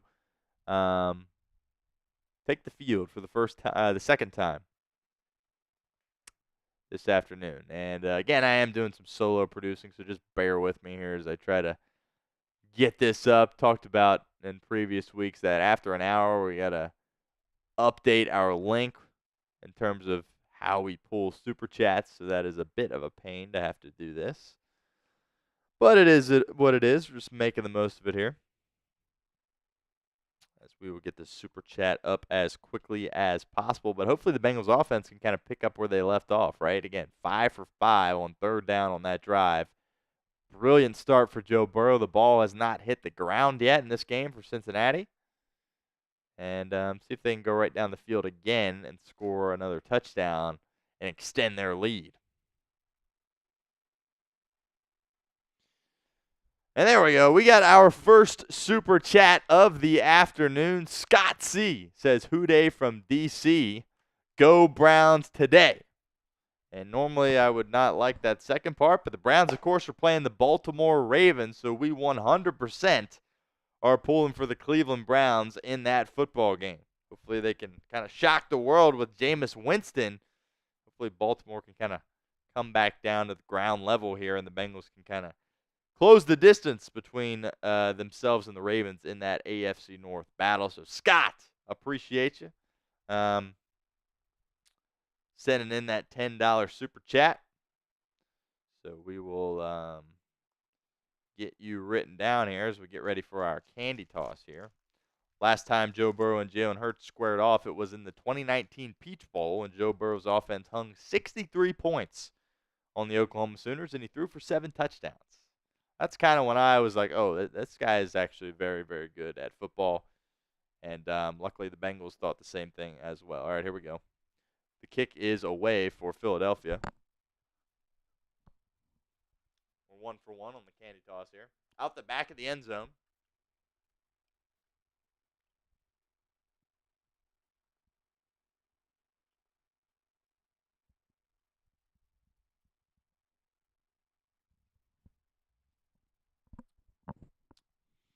And appreciate you. Scott C. getting us on the board, our first super chat of the afternoon. Michael Easterwood says, no way the Clowns win. Winston is done. His time has passed. Best quarterback that Cleveland's going to have this year. So they're finally playing the best quarterback on their roster, not really by choice considering what happened to Deshaun Watson. But I think they're much better than they were with Deshaun Watson playing quarterback. But anyway, here's Burrow. Wants to go deep, firing towards the sideline. Wide open, Eric All Jr. out past midfield. Big pickup for Cincinnati on first down. Looked like definitely a blown coverage of some sort for Philadelphia, as Eric All Jr., the rookie out of Iowa, 4th-round pick, was just running free in the Eagles secondary, and nobody picked him up whatsoever. Joe Burrow sniffed it out from the beginning, and was able to deliver a strike towards the boundary. Big pickup on first down for Burrow in this Bengals offense. Type in those ones for us in the comment section. 13.5 minutes to go here in the first half. Bengals offense out to an electric start. Zach Moss is the running back. Here's play action from Burrow trying to spin his way out of trouble, and that's going to be a massive loss for Joe Burrow.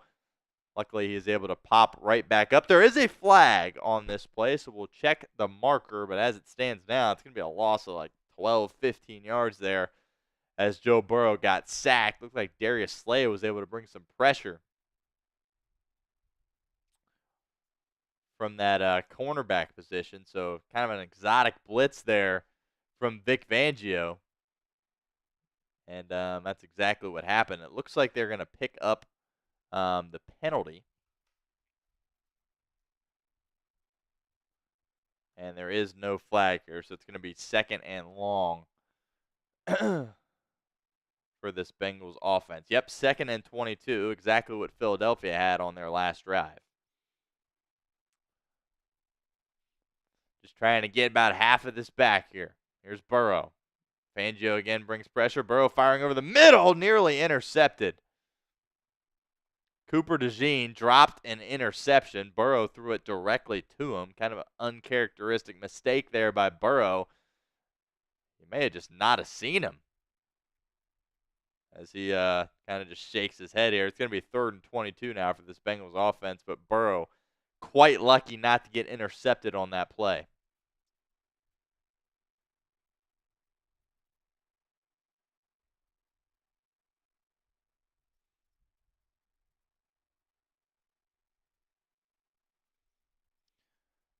Here we go. 3rd and a mile for Cincinnati. Eagles bring pressure. Burrow shakes his way out of it, trying to make something happen. Moving to his right. He's got some space. Firing. Passes caught by Gesicki. Gesicki's got open field. First down, Cincinnati. Oh, my goodness. That's Joe Shiesty right there. After a horrible mistake, nearly threw an interception to Cooper DeJean. Is able to extend, buy time, shake some tackles, maneuver his way out of the pocket, and find his tight end, who's able to pick up big yardage on the play for Cincinnati. Pickup of 25 on 3rd and 22. Great job by Gesicki. And Burrow waited till the last minute to get him to him. And I think that was intentional from Burrow as well. Just an outstanding play by Joe Burrow. Bengals back in business here. 1st and 10 on the Philadelphia 30-yard line. They'll turn to the ground game here in Chase Brown, who picks up 4. Amarius Mims Gets up slowly, but it looks like he's going to be all right. Slightly limping back to the huddle, so hopefully nothing too serious for the Bengals rookie right tackle.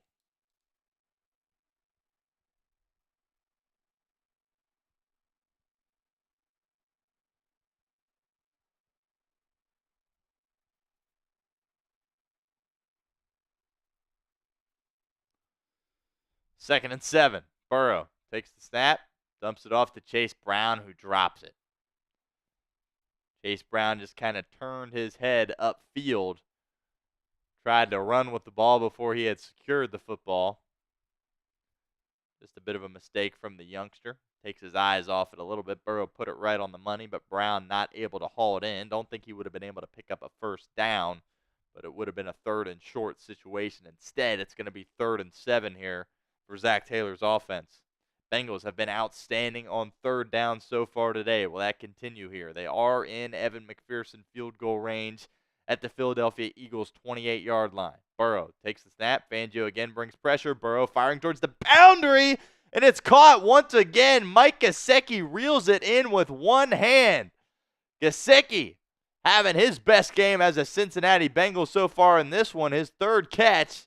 Another 3rd down for Mike Gesicki. Just absolutely outstanding. Mike Gesicki reels it in with one hand. Bengals going quickly here. Burrow firing over the middle. He's got Jamar Chase. Pickup of about 6.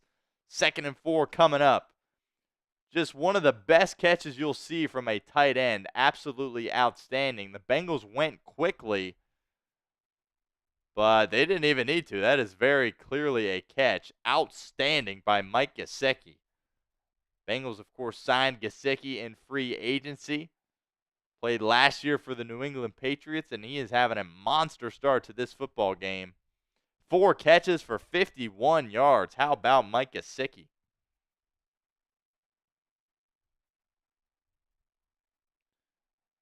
Here's the give to Chase Brown on 2nd and 4. Picks up about 1. That might actually be, that is Chase Brown.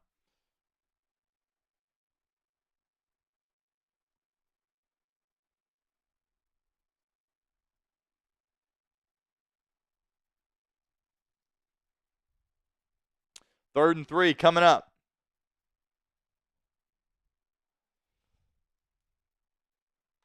Already down to 10 minutes here in this first half. That's only the 3rd possession of the ball game. Pretty hard to believe here. 3rd and 3. 4 seconds to go on the shot clock. Burrow takes the snap. Fangio again brings pressure. Not able to get home. Burrow towards the end zone. He wants Burton. Incomplete. Jermaine Burton had an opportunity to make a play there, but that's pretty good coverage there from Darius Slay as he's able to knock it down on 3rd and 3. Burrow went for it all. Yeah, that is just absolutely gorgeous defense by Darius Slay, captain for Philadelphia. Burrow kind of threw a wobbler out there to Jermaine Burton. Not a bad ball by any means, but that's just elite coverage there by a really, really good corner in Darius Slay. Let's see if the Bengals can at least capitalize and get some points here on this drive. It will be a 27-yard field goal attempt for Evan McPherson. Ryan Rico will hold it. Cal Adamitis will snap it. The snap, the hold, the kick is up and good. McPherson splits the uprights, and the Bengals extend their lead just a little bit and lead this one 10-3 with 9.5 minutes to go here in the first half.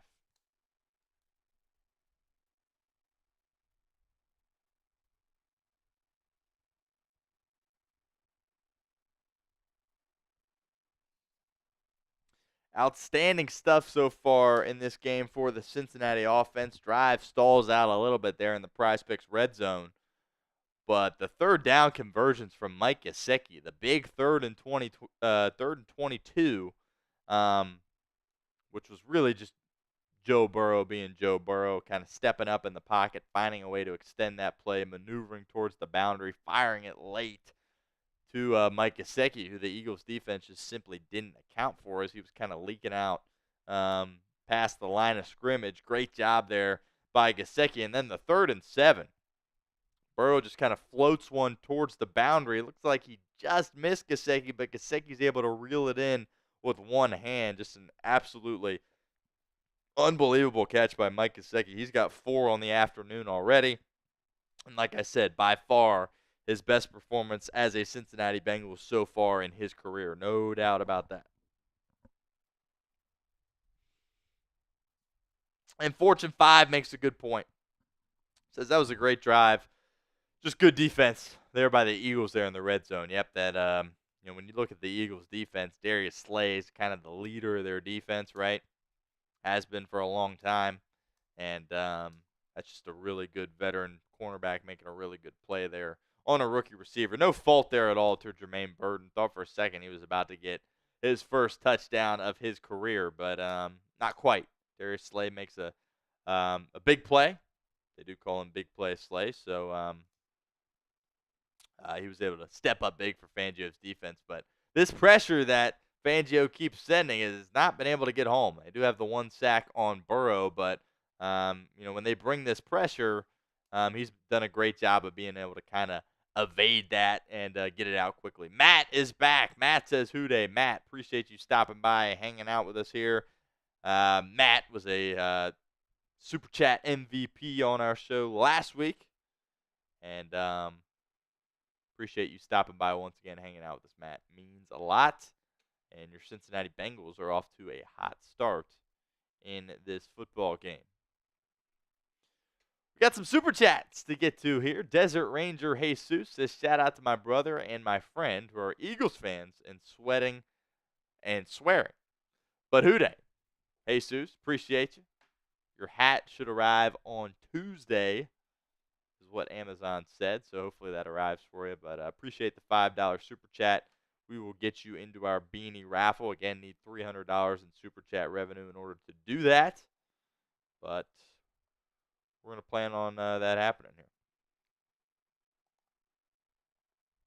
Appreciate your $5 Super Chat and your loyalty to our program here at Bengals Breakdown. $3 Super Chat from Michael Easterwood says, "Love our tight end game." Me too. Kind of alluded to it during our pregame show that I didn't necessarily expect a receiver to step up in the absence of T. Higgins. I thought it would be a tight end. Thought it would be Eric All Jr., who does have a big catch so far in this game, but Mike Gesicki is the star of your offense right now. Here's Hurts. Takes the snap, fires toward the boundary, intended for Devontae Smith, but broken up on the play by Cam Taylor-Britt. His second big play of the afternoon for this Bengals defense. 2nd and 10 coming up for Philadelphia.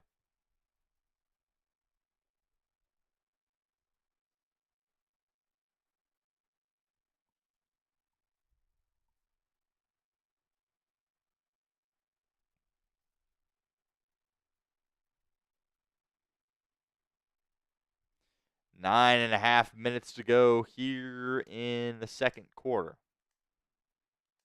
Hurts under center for the first time today.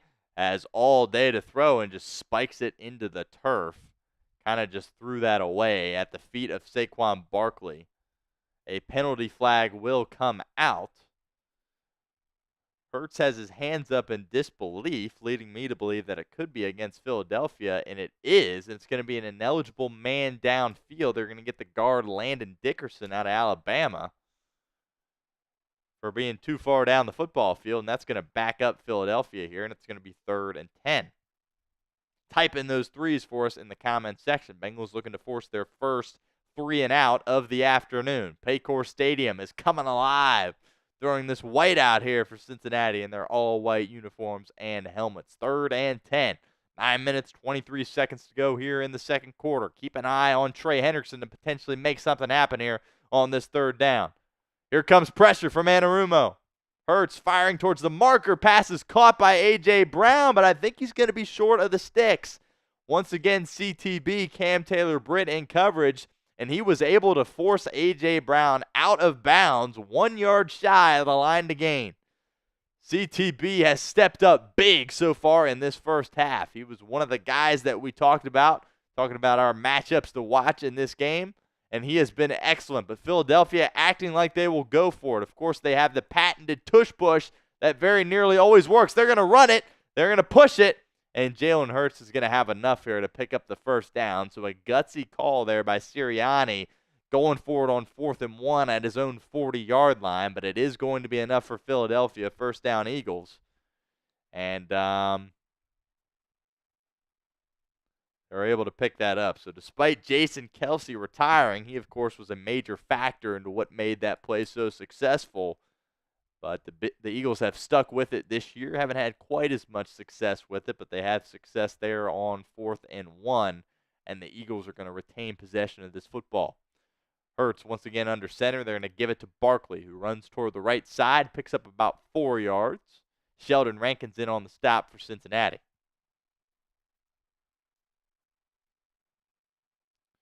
And the Eagles have a banged-up player on the football field, and that is Lane Johnson, who is one of the best offensive tackles in football at that right tackle spot for Philadelphia. And the Eagles' offensive line is already beat up, as we have talked about so far throughout our program today. Mekhi Becton is inactive today, suffered a concussion in last week's game against the New York Giants. And Jordan Mailata was placed on IR a couple of weeks ago. So the Eagles could potentially be down to 3 backups starting along the offensive line if something indeed significant happened to Lane Johnson.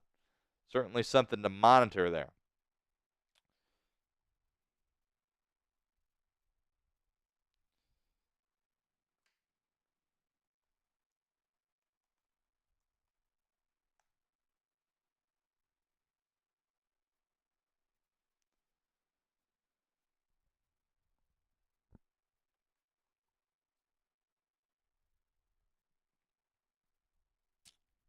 They go to commercial here as they check on Lane Johnson.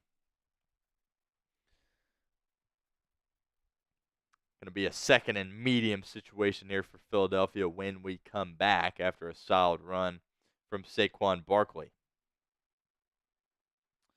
8 minutes to go here in the first half. This is only the 4th offensive possession on the day so far. So that's kind of completely the opposite of what we saw last week in Cleveland. It was tons of possessions throughout the game, tons of punts, tons of 3-and-outs.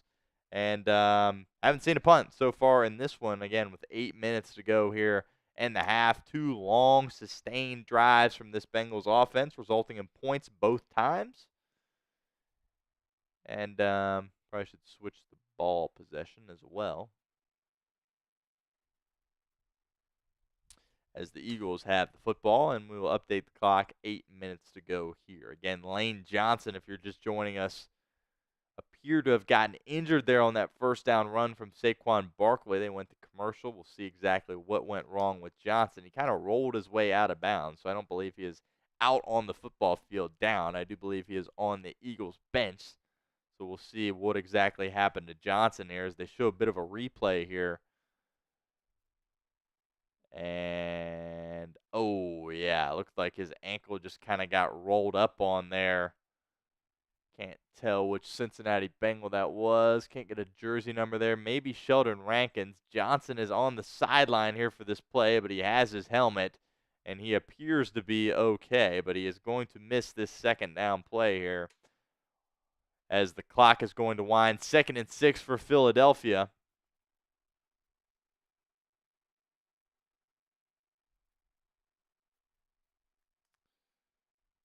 Handoff to Gainwell, who picks up 3. Going to be 3rd and 3 here for this Eagles offense, and Lane Johnson is going to check back into this football game. Jack Driscoll came in for 1 play, but Johnson is going to return, and he isn't even sporting a limp, so it looks like he is going to be just fine. Certainly good news for Philadelphia. And this clock continues to wind here as we hit the 7-minute mark here in the first half. 3rd and 3. Type in those 3s for us in the comments section. Philadelphia has it at their own 47-yard line, approaching midfield. 5 seconds to go on the shot clock. Here comes Gainwell in motion. Hurts takes the snap. Bengals bring 4. Hurts firing towards the boundary, nearly intercepted by Logan Wilson. It will fall to the ground for an incompletion. Dangerous throw there by Jalen Hurts. It's going to be a 4th and 3 situation here for Philadelphia.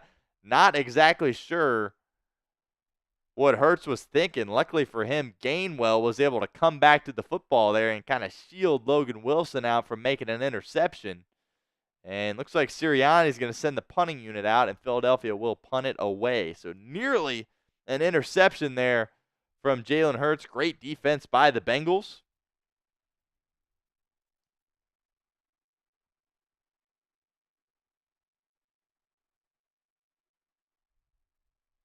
Charlie Jones back deep, and this punt will go into the end zone, and Cincinnati will start at their own 30-yard line.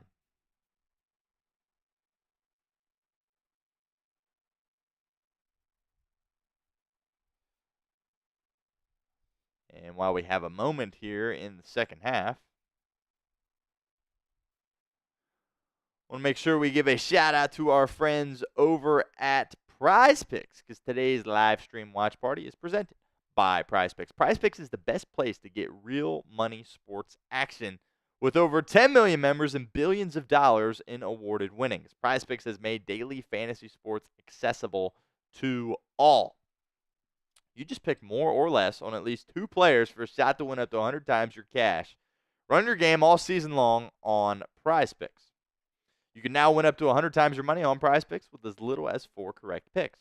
Prize Picks is the best way to get action on sports in over 30 states,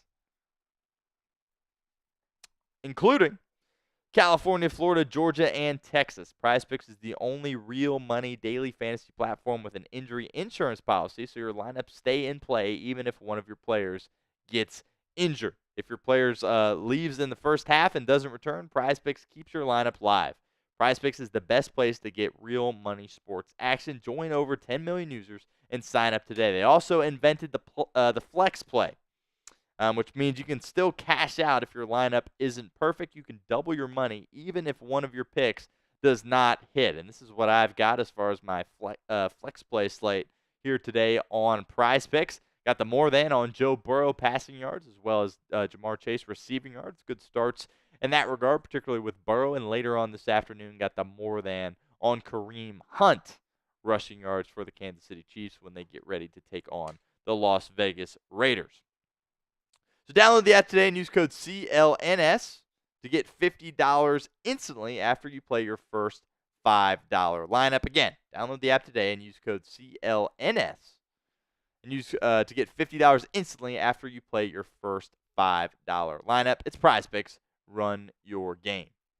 Really appreciate Prize Picks and all the things that they have done for us here at Bengals Breakdown, being the sponsor of our show today. All right, Joe Burrow and the Bengals offense going to retake the field here. So we get all this updated here. Update the clock. Got 6.5 minutes to go. Only the third offensive drive for Cincinnati in this game. Bengals do have the football here.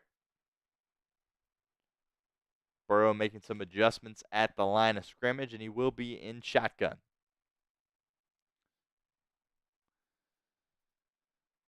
First and 10, Cincinnati. Burrow takes the snap, working, firing towards the left, and Jamar Chase fell down on the route, and it will fall to the ground for an incompletion. Looked like Chase just slipped there as he kind of was making his way back towards the boundary.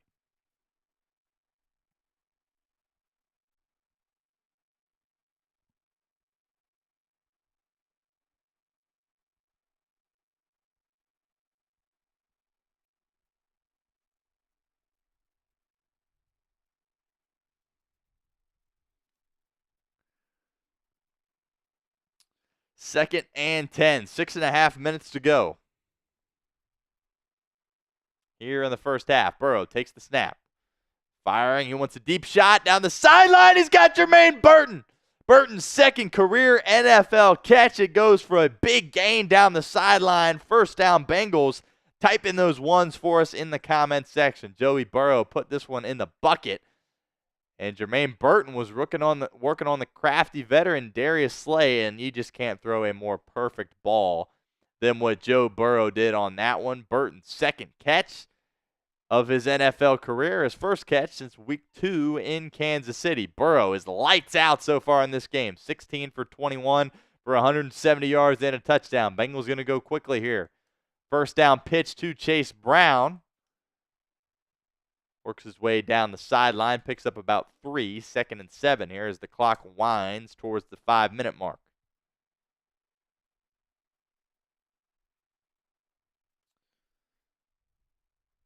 Burton, of course, getting an opportunity in this game with T. Higgins being inactive with that quad injury that he sustained during Friday's walkthrough practice.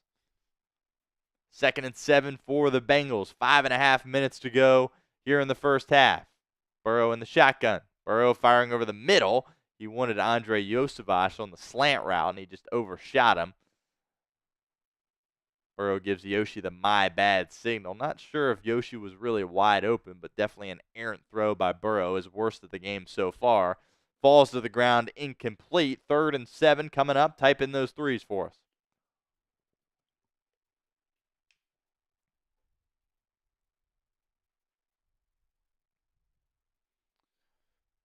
Bengals are in Evan McPherson field goal range, but definitely would like to get a little bit closer. 3rd and 7 from the Philadelphia 36-yard line.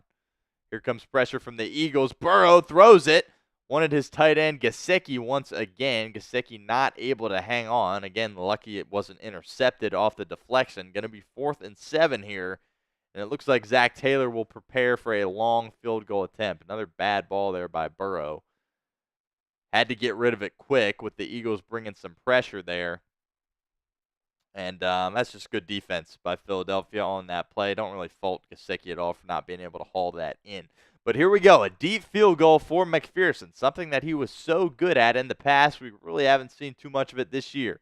It will be a 54-yard attempt for Money Mac. 5 minutes to go here in the first half. Bengals looking to extend their lead to 10. The snap, the hold, the kick is up. And it's going to be no good. Wide left. McPherson misses another field goal. And Philadelphia is going to get some momentum here with a short field. It was a good snap, and it was a good hold from Rico, and McPherson just hooked it. Ball just kind of fluttered up in the air on him, and that is not a good sign for this Bengals team. Talked about how field goal kicking could potentially be a massive factor in this game. It feels like the Bengals have dominated the game to this point, but they only have a 4-point lead at this stage of the game, and Philadelphia is going to get it with good field position.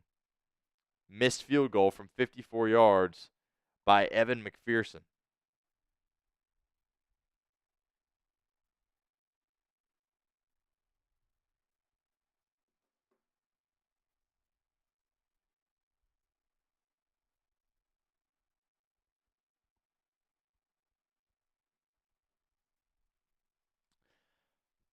I mean, 2 years ago, he was just absolutely automatic. And even last year, didn't have his best year, but he pretty much still felt automatic. It feels very shaky at this point, shaky at best for McPherson. Missed the 50-yarder last week with a clean hold and a clean snap. This week misses from 54, clean hold, clean snap. And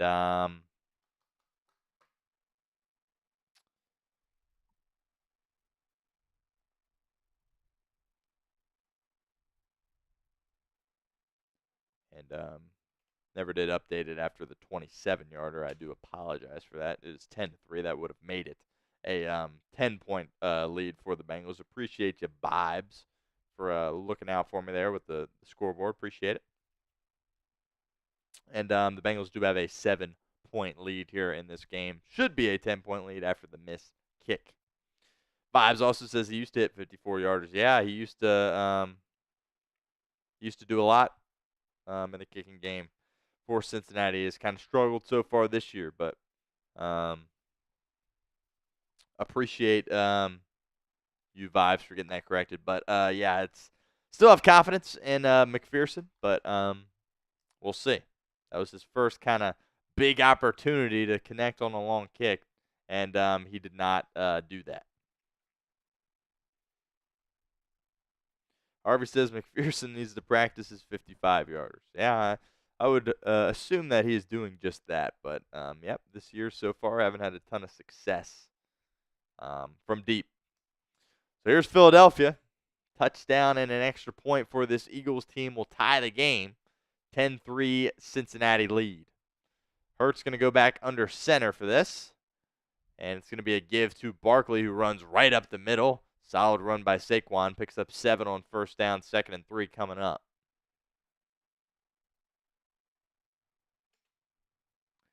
Eagles ball as we dip under 5 minutes to go here in the first half.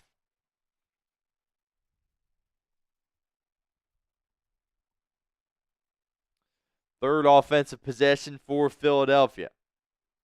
Scored a field goal on their first. Cincinnati was able to force a punt on their second. Hurts takes the snap, hands it off once again to Barkley, who picks up 3, but is going to be short of a first down. It'll be 3rd and short. Type in those 3s for us in the comments section.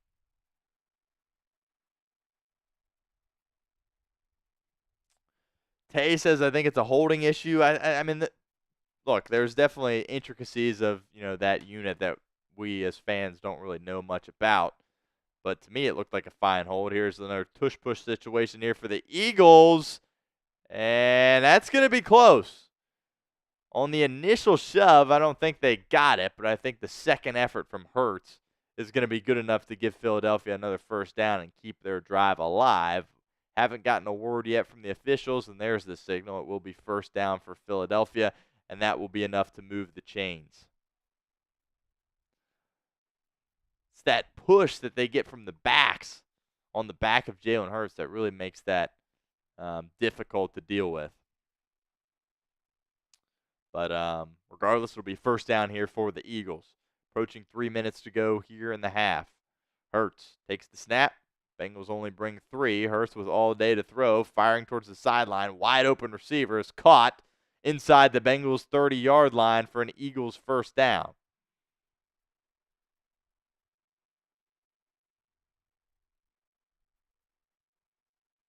It's the backup tight end, Calcaterra, who is filling in for the injured Dallas Goedert, who did not practice at all this week with a hamstring injury and was named inactive for this game. But Calcaterra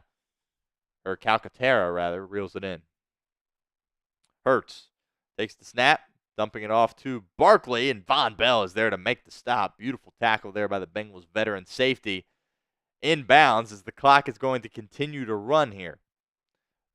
The Eagles don't have to run a play before the 2-minute warning. Zach Taylor has opted not to use any of his timeouts. We'll see what Philadelphia does here.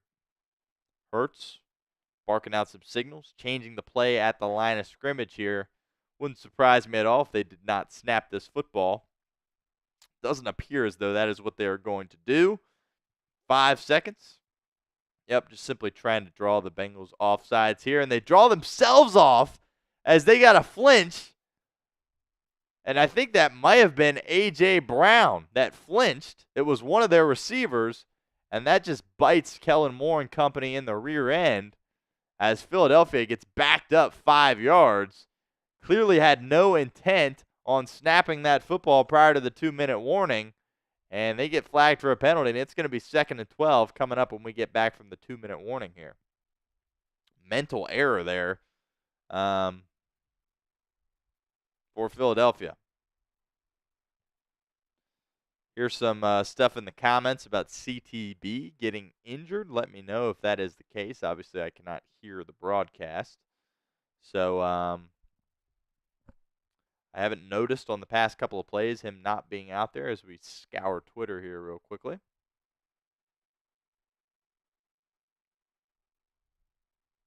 Okay. It looks like Cam Taylor-Britt went down on the last play and was looked at, but he's coming back in out of the 2-minute warning. Josh Newton was in for that one play, but Cam Taylor-Britt is going to be coming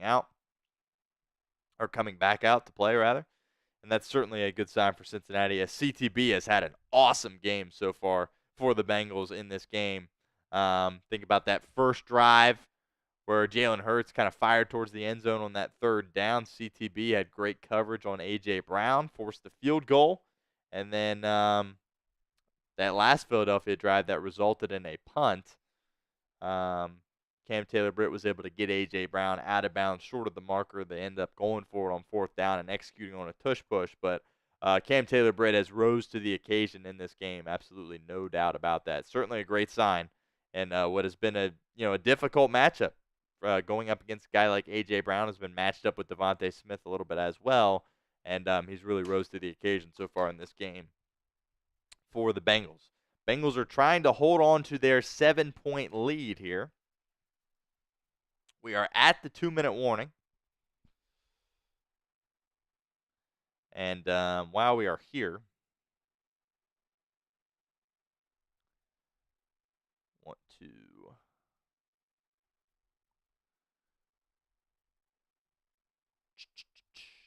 again doing some solo producing here, so just bear with me as I'm trying to do multiple things here at once. It is very important that we get 400 likes on this video. Incredibly important. Because if we do not, I got to wear Browns gear for our live stream next week against the Las Vegas Raiders. So help me out. Like today's video. We are at 162 likes right now. We're approaching halftime. So would like to get 200 by halftime in order for us to hit this mark. But need 400 likes on our video, or I have to wear Browns gear for week number 9. So help me out and like today's video if you have not done so already. Here we are, first play after the 2-minute warning. 2nd and 12 for Philadelphia at the Cincinnati 29-yard line. Anarumo brings 4. Hurts fires, has Devontae Smith along the boundary, who spins his way upfield, fighting for extra yardage, working his way towards a first down, but not quite able to get there. Looked like his forward progress is going to be marked just a touch short, but a flag does come out at the end of this play. The officials are circled up, communicating with one another. Still no indication on what team is being penalized here. And they're going to get Philadelphia for a personal foul, unnecessary roughness on Tyler Steen, an offensive lineman. So he must have came in late here.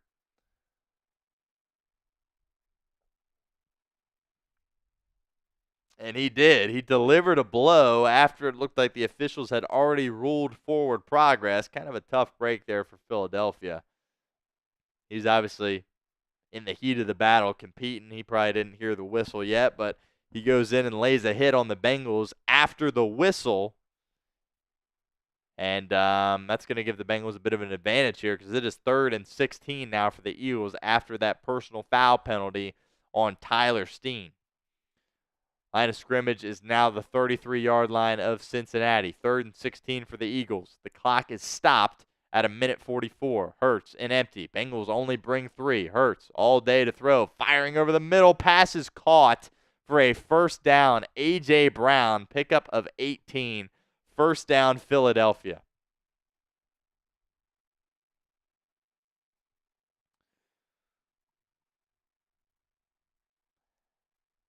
And just kind of a blown assignment there as Cam Taylor-Britt. Looks like the Bengals dropped back in zone. And A.J. Brown just found the soft spot of the zone. Not sure I love that call there. You've been playing well in man. When CTB had been following around A.J. Brown, he had done a good job on him. And you could tell there, Taylor-Britt kind of just stuck with him for the initial part of that route and then kind of ventured off of him thinking he had help over the middle. Jermaine Pratt was late getting over there, and it's going to be a first down for Philadelphia, which is really a crusher after the Bengals catch a break on that personal foul penalty. Matt says they should have brought pressure. Yeah, it's something we've seen Lou Anarumo do a little bit on those 3rd and longs this year, but he trusted his defense to go back in zone, and they executed.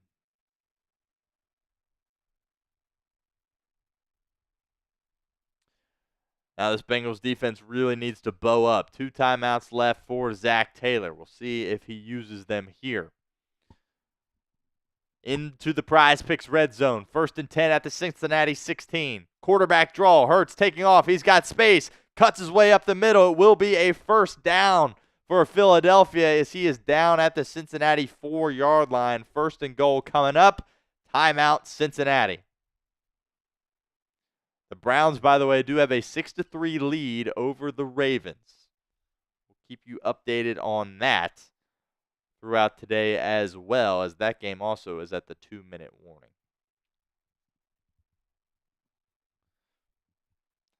Zach Taylor has 1 timeout remaining here.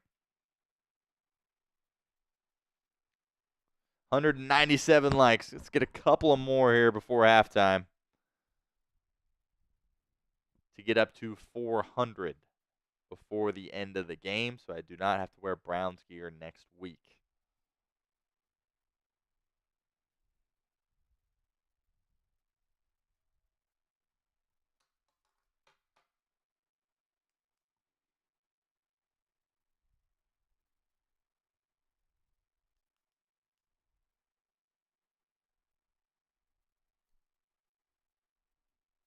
And now the Eagles are going to be forced to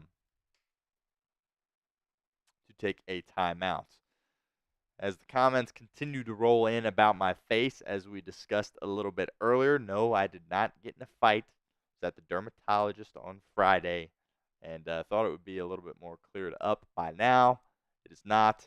I apologize for that, but no, I did not get in a fight. It looks a lot worse through the camera than it does in real life, which I was hoping it was kind of going to be the reverse effect there, but that is what it is. Hopefully next week that will be squared away. But Sarah, I know you're in there asking, so that's what happened.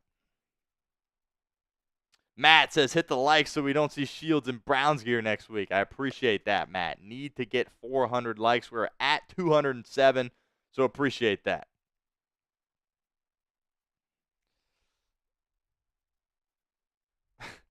Appreciate the kind words, Scott C. And your $10 super chat, by the way. Appreciate those comments.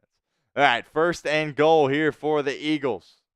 Hurts takes the snap, hands it off to Barkley, and the Bengals sniff it out. Akeem Davis-Gaither there to make the stop, a yard behind the line of scrimmage. A TFL for the Bengals captain, getting some snaps here defensively by this goal line, in this goal line package here for Lou Anarumo. A great special teams player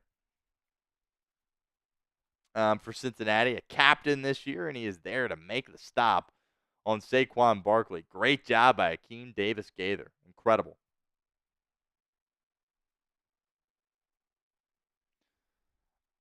A stop here would be massive.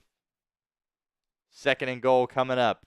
ADG checks back out of the game. 2nd and goal from the Cincinnati 6-yard line. Massive possession in this football game. 1:24 to go here in the 2nd quarter. Hurts in the gun. Barkley flanked out to his right. Bengals bring 4. Hurts looking, rolling out to his left, trying to take off with his legs. And Jermaine Pratt is there to force him out of bounds after a pickup of 1. For now, it's going to be 3rd and goal Philadelphia from the 5, but there is a flag. We'll check the marker here.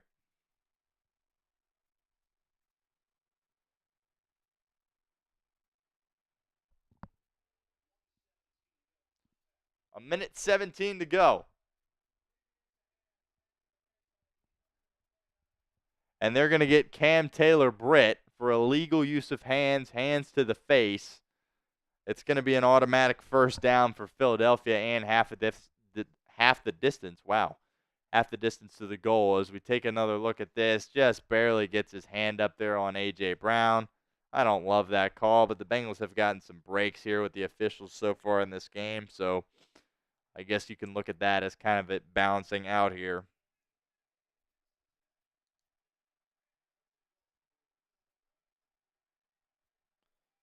Here's 1st and goal from the Cincinnati 3-yard line. They're going to run it up the gut with Barkley, and he is not able to get into the end zone. Sheldon Rankin's there on the stop. Barkley brings it down to the 1-yard line. Zach Taylor is without any timeouts here.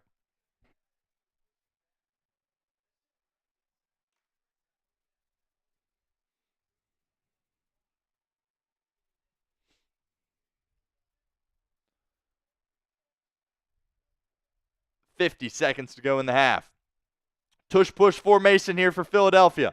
The snap. And I don't know if Jalen Hurts got it. The Eagles think he did, and they're going to mark him short. 3rd and goal coming up. Philadelphia has 2 timeouts. They're not going to use one yet. 30 seconds to go. Clock still winding. We take a look at the aerial view here. And guess who? Trey Hendrickson stepping up big, making a stop as Jalen Hurts is just barely short of the goal line here. I'm fully expecting Sirianni and company to run it again here on 3rd and goal from within the 1-yard line. Great stand for now by Cincinnati. And Sirianni is going to burn a timeout with 25 seconds to go here in the first half.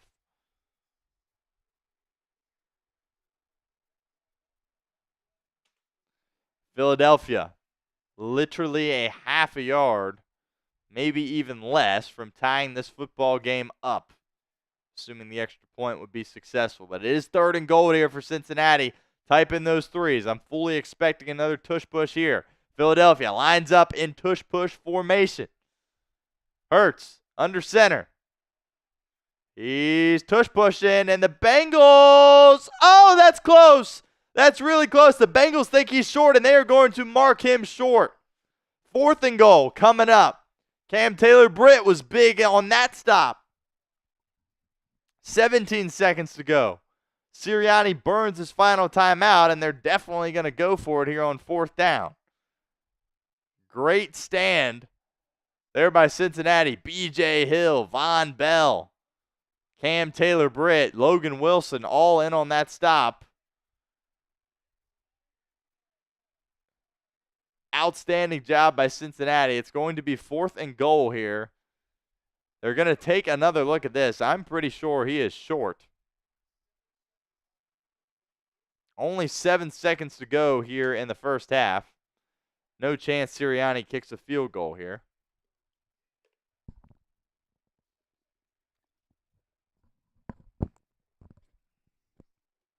And they go to break. 222 likes, so keep helping me out. Keep hitting that thumbs up icon. We should be well on our way to getting 400, so I don't have to wear any Browns gear. As more you guys continue to file in here at Bengals Breakdown, appreciate you guys hanging out with us, of course. I want to remind you about our Super Chat menu. In order to give away the beanie, in order for the beanie raffle, we need $300 in Super Chats today, and we have 18. So we need a big halftime and second half if we're going to be able to make that happen. But Scott C. and Desert Ranger Jesus are currently in on that beanie raffle right now. Again, lots of work to do, but that's kind of where we're at with that. $10 is the candy toss. Get you into the raffle, and if I catch the candy, great. If not, it is an additional raffle entry. And then $20 gets you into the Jungle Club 2.0, which at some point over the next couple of weeks, we'll be giving away a full-size Bengals helmet here at Bengals Breakdown. Brandon Rocks was the winner of our Jungle Club, first version of our Jungle Club. Got a mini helmet. And at some point, we'll be giving away a full-sized one. Vibe says, is it half yet? Not quite. So we're going to have one more play here. It's going to be a 4th and goal situation for the Eagles inside the 1-yard line. Past 2 plays, they have attempted to tush-push, and they have failed. This play is under review. I guess Sirianni thinks maybe Hurts was able to cross the goal line, but it was pretty clear to me that this is not a touchdown. It is going to be a 4th and goal situation with 7 seconds to go.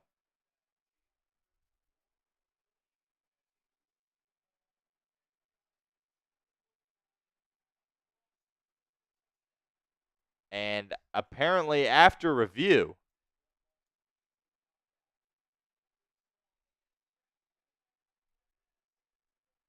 I mean, that's not the ball. And they're going to reverse this, and they're going to give Philadelphia a touchdown. What in the world?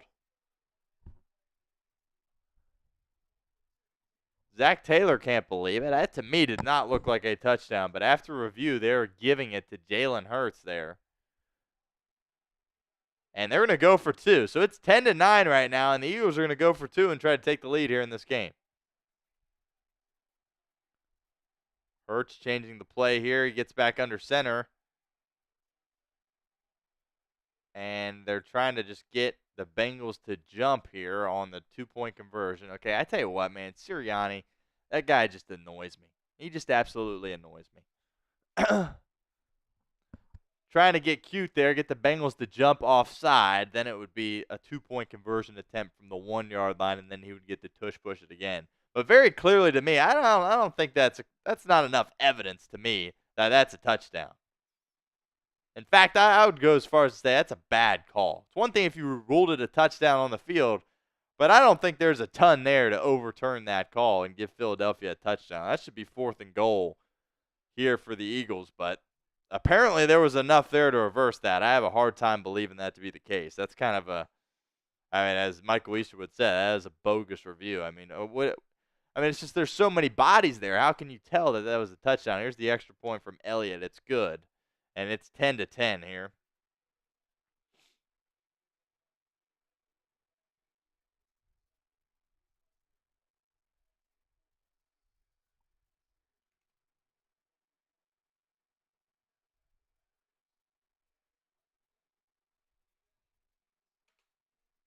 Ten to 10 here.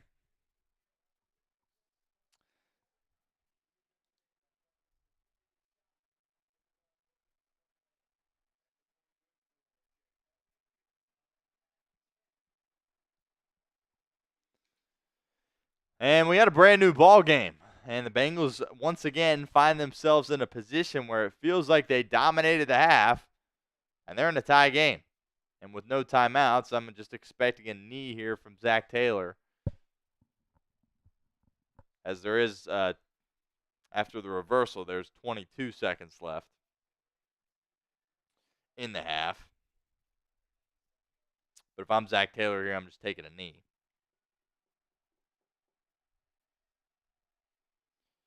And Charlie Jones is going to return it, taking off down the sideline. And he's going to fumble it out of bounds. And here comes this Bengals offense with 18 seconds to go in the half.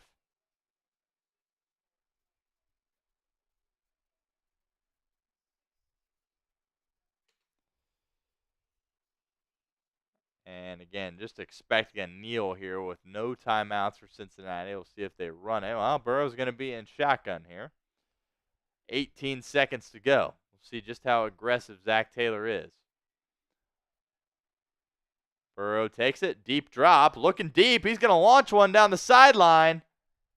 And it appears to be intercepted. I don't know if the DB got his feet in bounds. I don't believe he did. So incomplete. Okay, Zach Taylor being aggressive here with his quarterback in Joe Burrow, taking a shot down the sideline. They take another look at this. That ball comes out anyway. Incomplete there. 2nd and 10 here with 11 seconds to go. See if they take another shot or just run it. All you guys that bang on Zach Taylor and say, he's soft or whatever, you don't like his play calling, how about that aggression there? As they do take a knee here on the second play, and that will take us to halftime. But I respect that play out of Zach Taylor trying to take a shot down the field, see if you can't sneak your way into field goal range.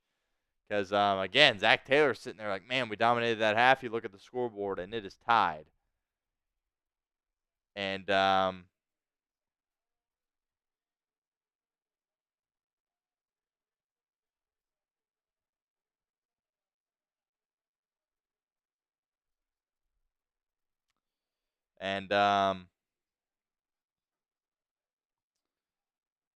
the Bengals really only had 3 possessions there offensively. That last possession, of course, a kneel down. And that's kind of where we're at right now for Cincinnati. So the Bengals received the opening kick. So the Eagles are going to get the ball here to start the second half. As we get this updated here for you guys. We are at halftime. Bengals tied with the Philadelphia Eagles 10-10, and the Eagles will be receiving the kick here. when we come out of halftime. We do have a super chat that we need to get to, and this is pretty exciting here as I pull this up.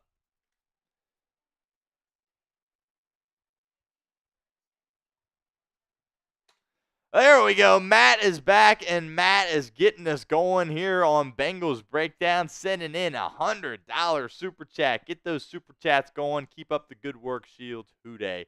I appreciate that, Matt. $100 super chat, back-to-back weeks that Matt has sent in a $100 super chat.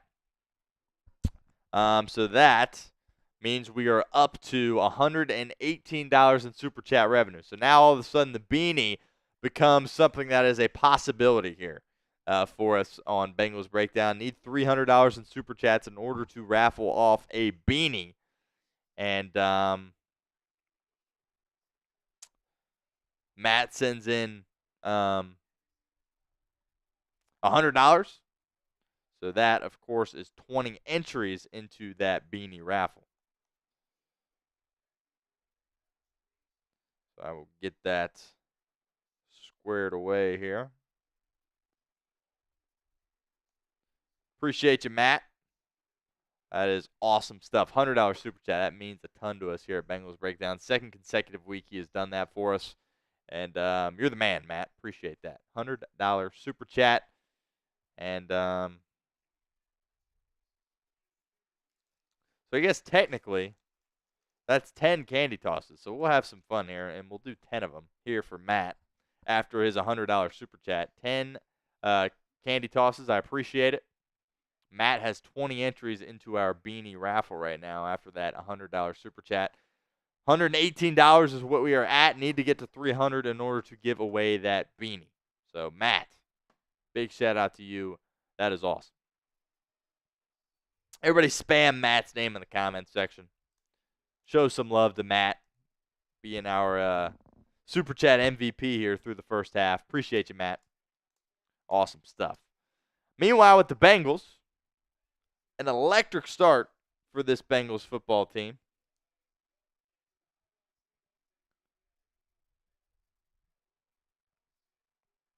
And I want you to grade the Bengals for us in the comments section of our video right now, of our live stream. Get in there and comment. A, B, C, D, or F, how would you grade the Bengals in their first half performance so far? As I get these other super chats queued up for us here. Michael Easterwood says not 100, but a super chat nevertheless. Michael Easterwood, we appreciate that, and I think now that puts you in, and it does, to our beanie raffle. You sent in $3 earlier, so we'll get you written down there, Michael Easterwood. Appreciate that. And who else we got here?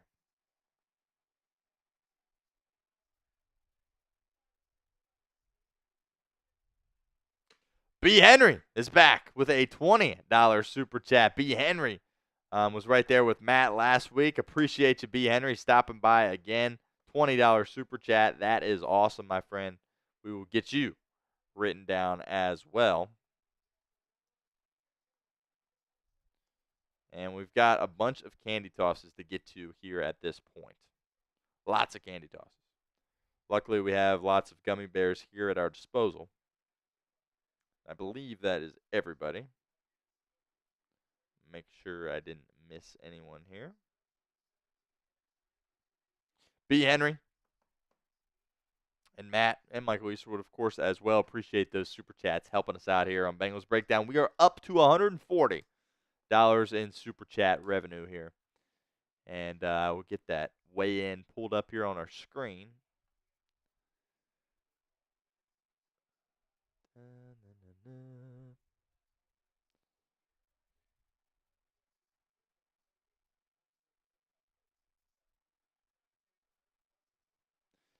And there it is. Grade the Bengals' performance for us so far. A, B, C, D, or F. We got 10 candy tosses here for Matt and 2 for B. Henry. Here we go.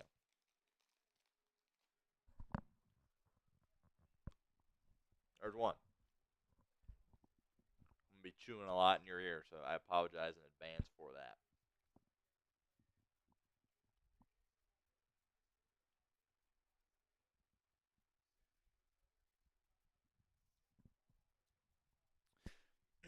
And Matt, do appreciate your service as well. Of course, Matt, member of the military, and he's locked in with us, so always appreciate you, Matt, for that, making the ultimate sacrifice.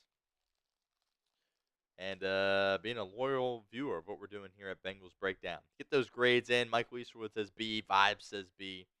Dreamy Echo says B. Fortune 5 says B. Blake says C. Started out so good, and then you look at the scoreboard and it's tied. But it was a limited possession game, something that we kind of expected coming in. Only 3 offensive possessions for both these teams, and a total of 20 points here.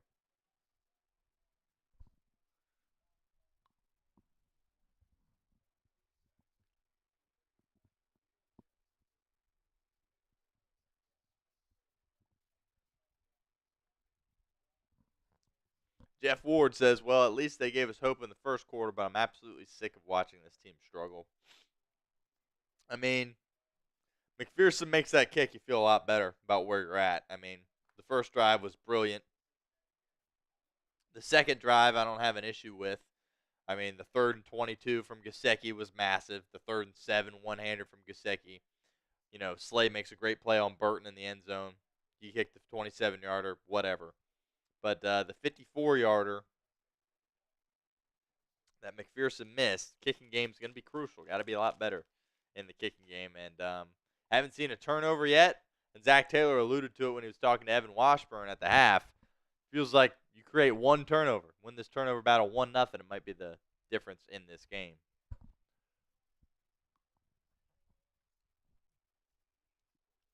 It's going to take a lot longer than I thought. That was 3. So Matt still has 7 more tosses. And then we have 2 for B. Henry as well.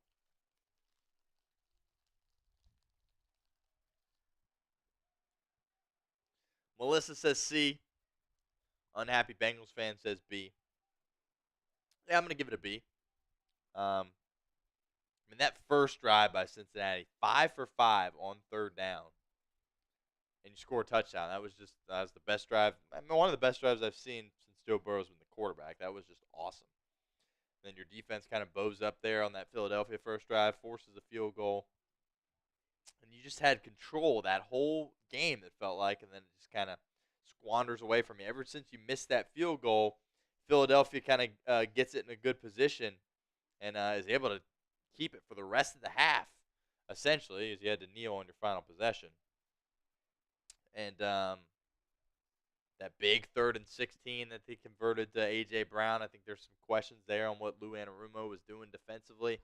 Cam Taylor-Britt was doing well in one-on-one situations with A.J. Brown, and you drop back into a bit of a zone, and it's a massive gain on 3rd down.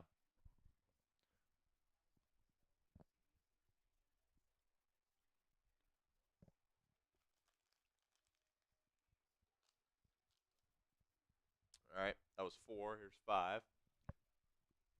Oh, first miss of the day. All right, so Matt gets an additional entry. Still 5 more tosses for Matt. Again, we are up to $140 in Super Chats at this point. Need to get to 300 in order to give away the beanie. What are the Cleveland Browns doing? Does anybody know? Let me know in the comments. Browns-Ravens would be a massive advantage for Cincinnati if the Ravens were able to drop that game, if Jameis Winston was able to get the Browns a victory. Here we go.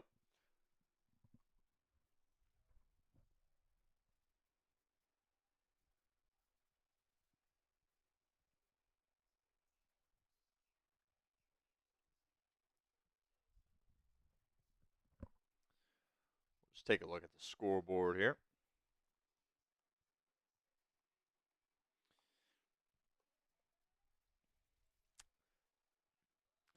All right, Baltimore is up 10-6. Scott C says Browns turned over in their red zone, leading to a quick Baltimore score. That's not good.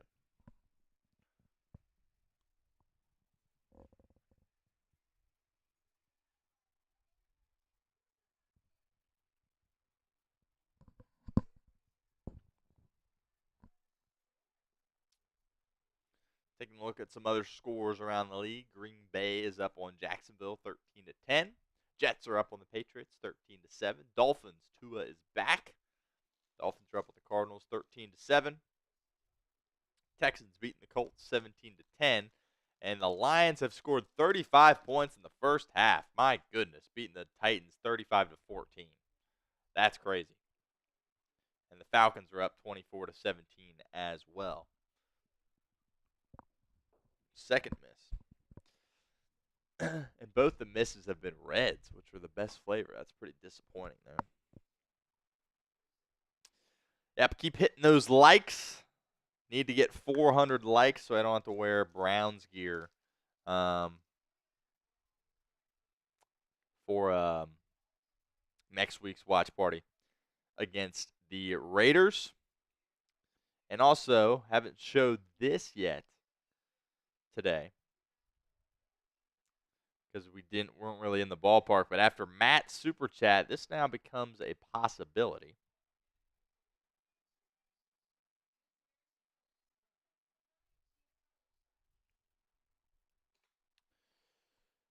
$500 in super chats. Actually, I'll make an adjustment because where we're at, we'll make this a little bit more doable. We're at 140. We're going to switch this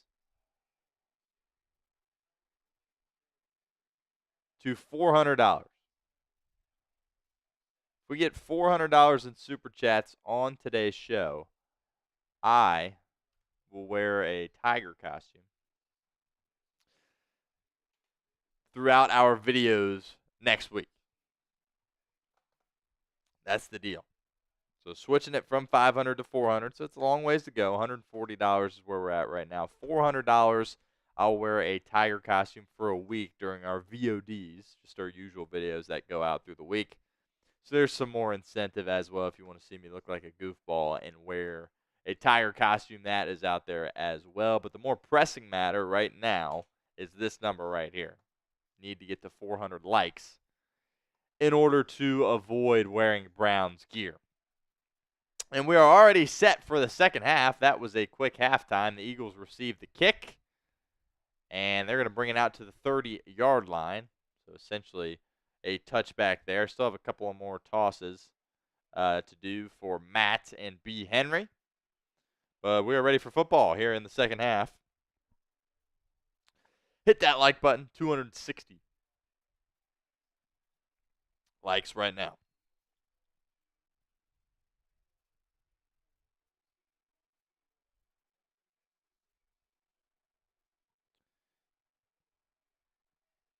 Get this clock updated, and we are underway. All right, big half here of football for the Cincinnati Bengals. Bengals trying to win 3 games in a row for the first time this year and get back to 500.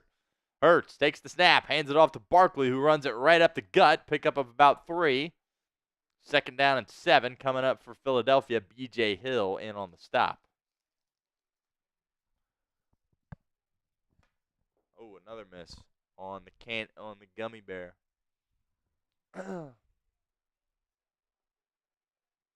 2 more for Matt.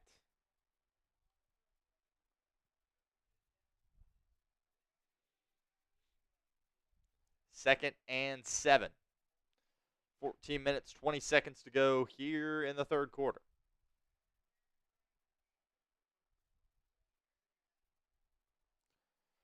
They'll keep it on the ground here. Run it up the middle. Pickup of a couple. Third down coming up. Got another super chat here we will get to.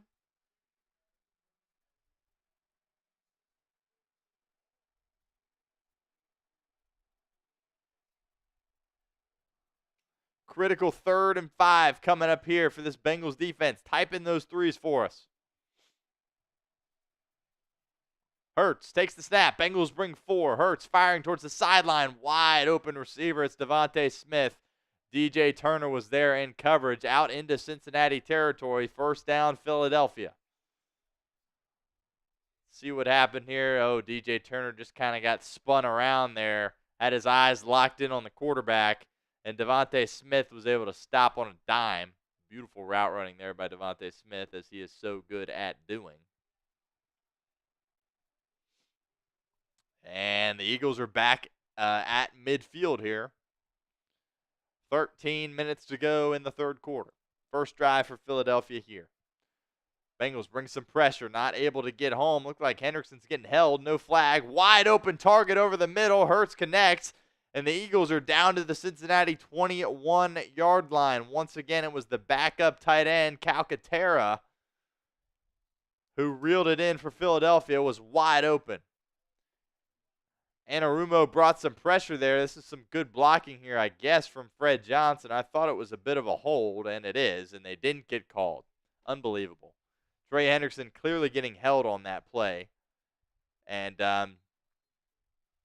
no penalty. T. Higgins is in the chat and says, "Who day?" Appreciate you, T. Thanks for stopping by. Hope you heal up soon.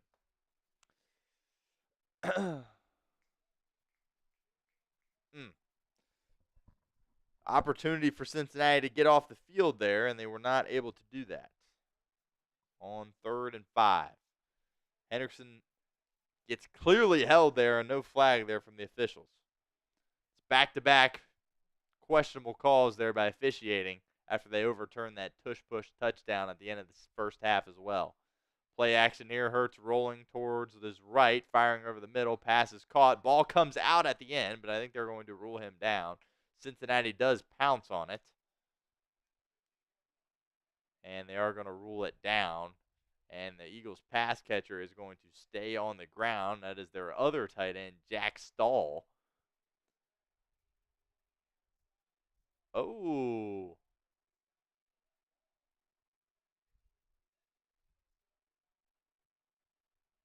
They might take another look at this. That ball was moving. Right now it's going to be a 3rd and 3 situation as we go to break here. That ball looked like it was moving pretty early there. And we'll reset our super chat.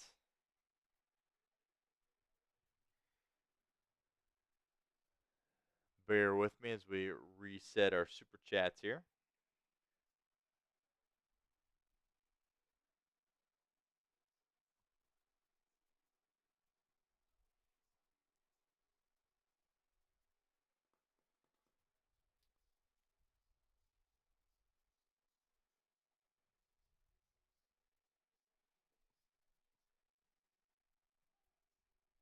So the Eagles are driving here on their opening possession of the third quarter. Bengals had an opportunity on 3rd and 5 to get off the field. DJ Turner got beat. And Devontae Smith was able to pick up the first down for Philadelphia.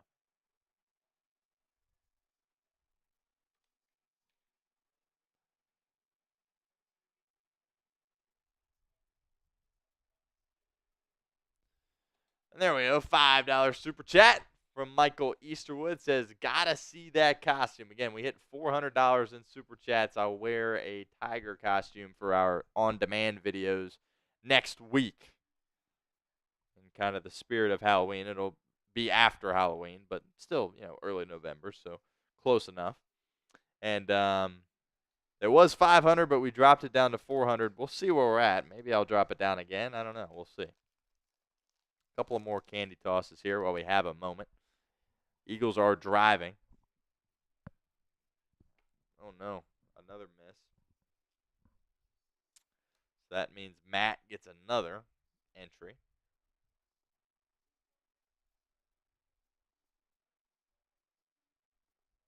Last one for Matt here. That one goes in.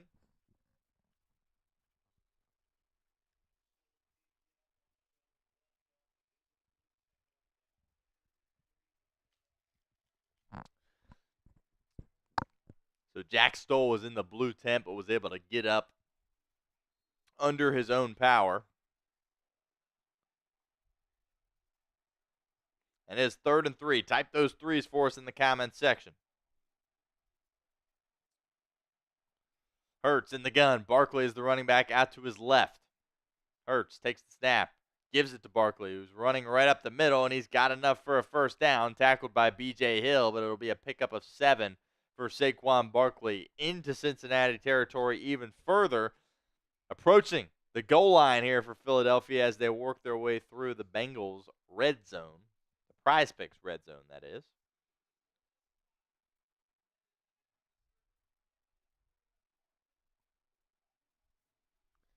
And it is first and goal here for this Eagles offense on the Cincinnati 7-yard line. Can this defense bow up and make a stop? Hurts takes the snap. He's going to keep it himself. Myles Murphy was there on the edge, and he gets around Myles Murphy and walks his way into the end zone for an Eagles touchdown.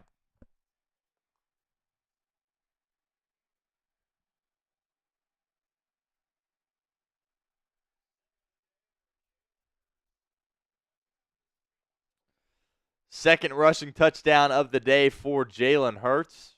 Was able to get the questionable quarterback sneak there at the end of the first half and keeps it there on the read option. Myles Murphy was supposed to be able to hold down the edge there, and he gets beat by Jalen Hurts. Here's the extra point from Elliott, and it is good. So the Eagles take their first lead of the ball game, 17-10 here on the road at Cincinnati. Time for Joe Burrow and this Bengals offense to respond.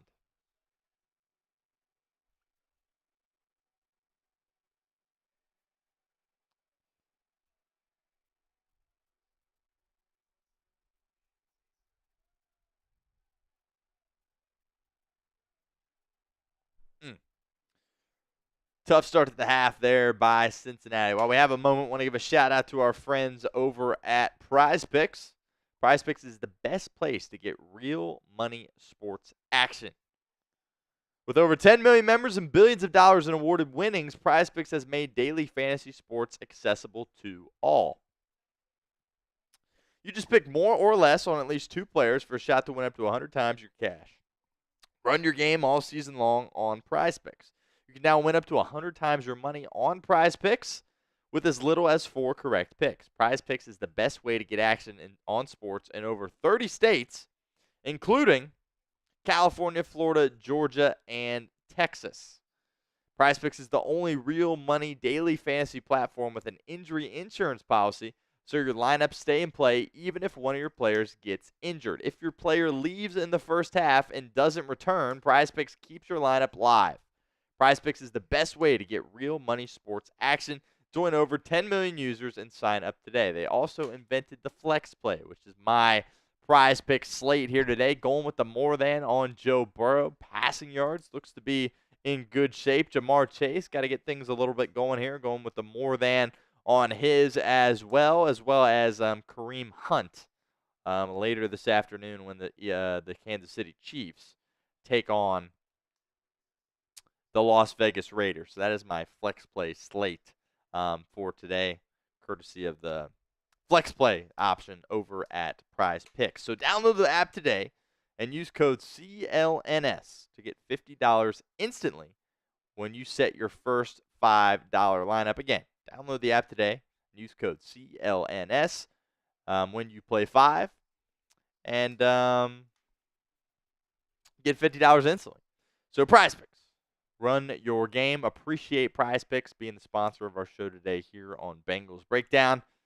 Means a lot. First time they have been our sponsor here on a Bengals watch party.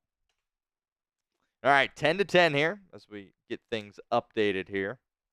Bengals have an opportunity to go down the field and tie this game here as we get the scoreboard updated. Bengals are now losing for the first time this afternoon to the Philadelphia Eagles.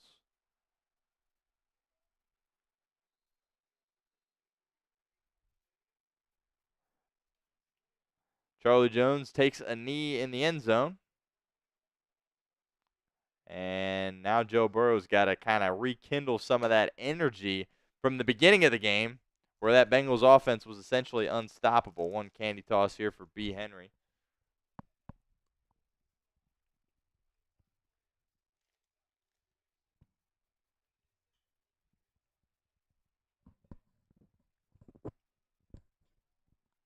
Handoff to Chase Brown, runs to his right behind Amarius Mims, picks up about 4 yards. Second down coming up. At 277 likes, make sure you guys like the video for me. Got to get to 400 or I got to wear Browns gear. Orlando Brown Jr. is on the bench. He has an earpiece in. He's standing next to T. Higgins. He does not have his helmet. So that knee/calf must have flared up on him. And it looks like Cody Ford is taking his spot at that left tackle position. Certainly something to keep an eye on here as we progress. Burrow in empty, quickly over the middle. Unable to connect with his tight end, Gesicki. Not on the same page there with his tight end. Vic Fangio brought some pressure there on second down. Not able to get home, but forced the quick throw from Burrow, and it falls to the ground incomplete. Massive third down here for Cincinnati. 3rd and 6. And, yeah, Burrow just kind of threw that away. Thought originally that was some miscommunication there, but I think Burrow just understood that he was going to take a massive shot, and then he didn't have the right play called up for that look. 3rd and 6. Type in those threes. Massive third down here in the third quarter. More pressure from Fangio. Burrow firing towards the sticks. Once again, it's Mike Gesicki, who continues his hot start to this football game. Mike Gesicki is absolutely locked in. He's been your best player offensively so far in this game, with another massive third down pickup for this Bengals offense. First down, Cincinnati. Type in those ones for us in the comments.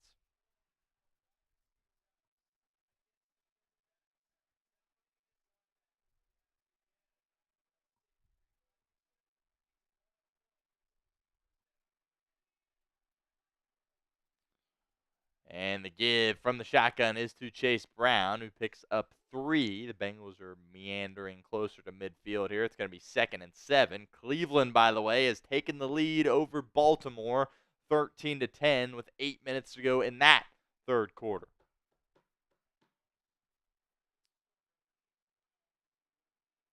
9 minutes to go here in this one in Cincinnati in the third quarter.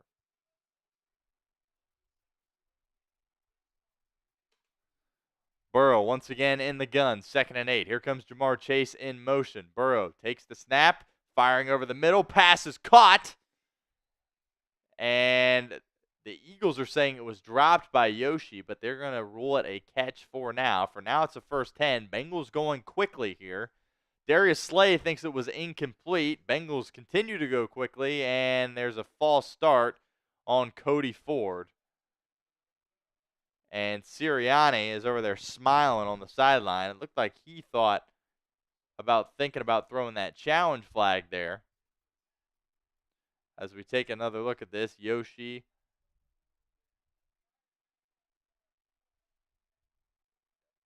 Philadelphia did get the challenge flag out, and Yoshi dropped that football. Unfortunately, beautiful throw there by Burrow, but as he was bringing it to the ground, Yoshi was not able to haul it in, so a good challenge there by Sirianni, and this play is going to get overturned. It was a false start on Cody Ford, by the way, who's filling in at left tackle for Orlando Brown Jr., but not going to matter as this is going to get reversed, and Cincinnati's going to be backed up here. He caught the ball, but as he was bringing it in towards his body, it came out. Unfortunately, I don't think he made a football move, so it can't be considered a catch and fumble. I think instead it's just going to be an incompletion. Yoshi has been really sure-handed for Joe Burrow so far this year. Granted, limited receptions for him, limited targets for him, but he has been sure-handed guy for Zach Taylor's offense. And, again, I would be surprised if this did not get reversed. Up to 285 likes. Continue to hit that thumbs up icon for me. You guys that are just filing into our chat now.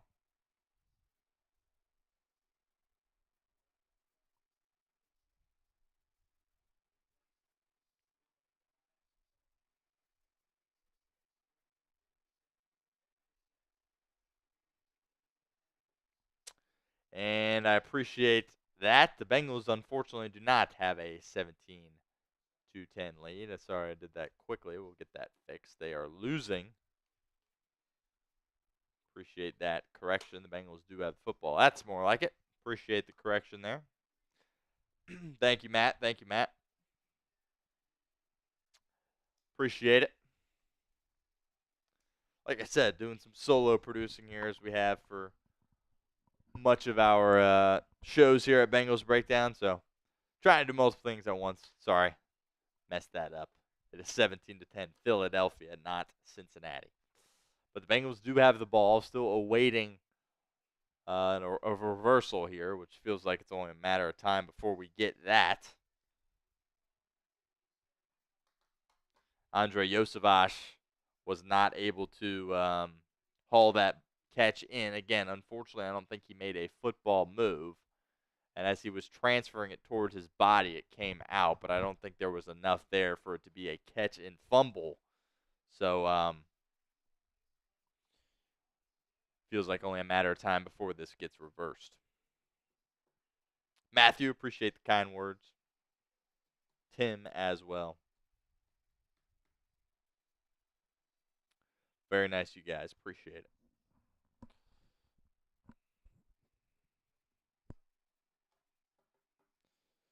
(17-10) Philadelphia. Up to 291 likes on our show so far. And 145 in Super Chats. Need to get to 300 if we're going to be giving away a beanie at the end of our show. Almost halfway to that mark.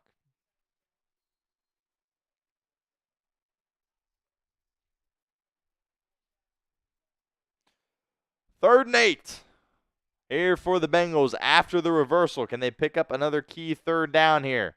Massive third down here for Cincinnati at their own 43-yard line. Burrow in the gun. Zach Moss is the back in the game out to his left. Once again, pressure from Philadelphia. Burrow running out of time. Stepping up in the pocket. Great job by Joey Burrow. He's going to take off. Reaches towards the first down, and I think he's got enough for a first down. Signals first down, and they're going to move the chains. Outstanding job by Joe Burrow.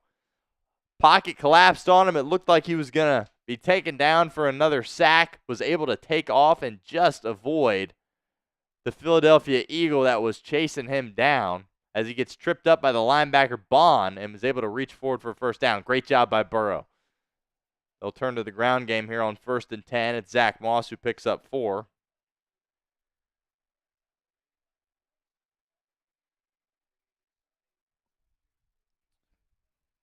Third down is the reason the Bengals are still in this football game. They have been excellent on third down here this afternoon offensively.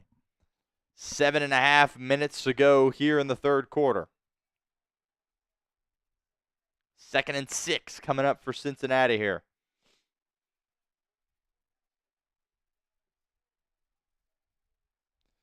Burrow in the gun. Bengals into Philadelphia territory here at the Eagles 45. Burrow takes the snap. Quick pass to the flat at Zach Moss. Makes a man miss. Works his way down the sideline for a pickup for Cincinnati. Type in those ones for us in the comment section. Great move by Zach Moss there along the boundary to pick up some yards there after the catch and get another Cincinnati first down and keep the chains moving. Type in those ones for us in the comments. Vic Fangio has continued to bring bring pressure on Joe Burrow really ever since that first drive of the ball game. Burrow did a nice job there getting the ball out of his hands quickly, recognizing the pressure, dumping it off to his running back, and Zach Moss did the rest. Good enough for a Cincinnati first down. Jamar Chase, haven't called his name in a while. More pressure from the Eagles. Burrow, this time he's going to Chase, and he's got Chase. Pickup of 12, first down Cincinnati. There is a flag. Philadelphia wants OPI on Chase. Chase is pointing towards the Eagles, and the Bengals are moving their way down the field. I think this might be on Philadelphia.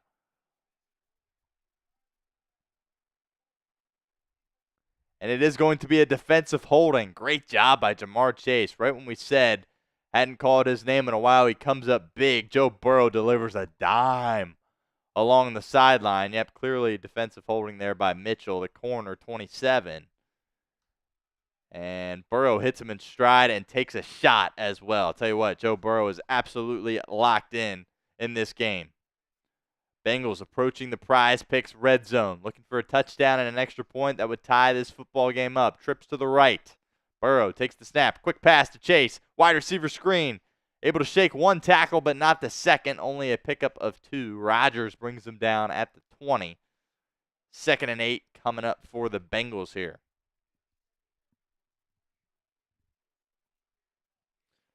And up to 300 likes on our stream today. So 99 more as we hit 301 to avoid Browns gear next week.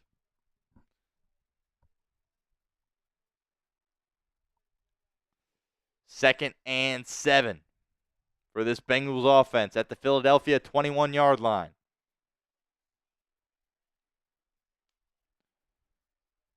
Burrow takes the snap. More pressure from Fangio. Burrow hits Chase in a slant over the middle. Pick up a 15. Another Cincinnati first down. Down to the Philadelphia 8-yard line. Type in those ones for us in the comments section.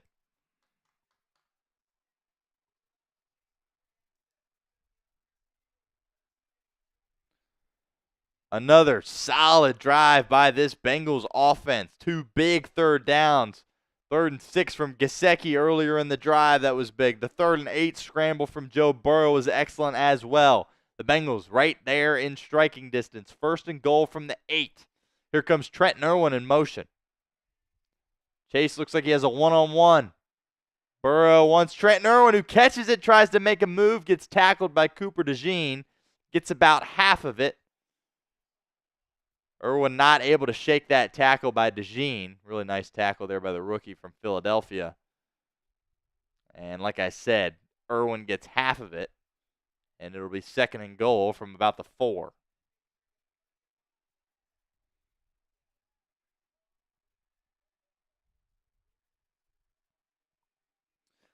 Second and goal. Burrow in the gun. Here comes Eric All this time in motion. Pressure from the Eagles. Chase Brown up the middle. He's got it. Touchdown, Cincinnati. The Eagles brought pressure once again as they had done the whole drive. The Bengals offensive line did a great job creating an alley for Chase Brown, and he takes it right up the gut, pretty much untouched as well for a Cincinnati first down. Eric All Jr., once again, the rookie, delivering a crucial block for Cincinnati on that touchdown run from Chase Brown, and the Bengals are an extra point away from tying this puppy up. We got a good one brewing in the Queen City.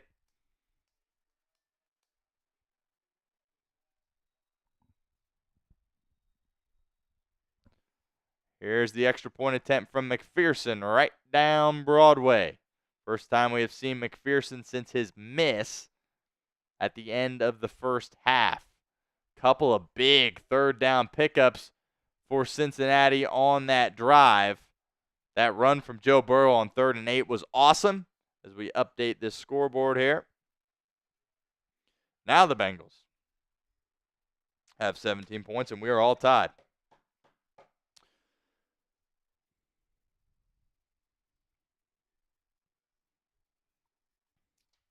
Matt says, all right, time to make good on my promise. What was your promise, Matt? I must have missed that somewhere. Michael Easterwood says, good kick. Evan, extra points are important.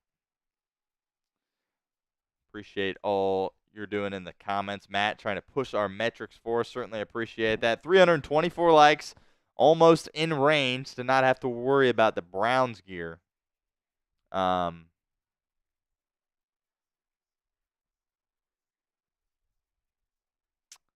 For next week's game.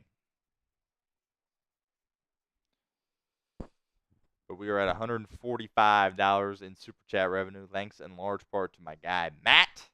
Appreciate you. The Bengals have tied this football game up. Joe Burrow is playing absolutely outstanding.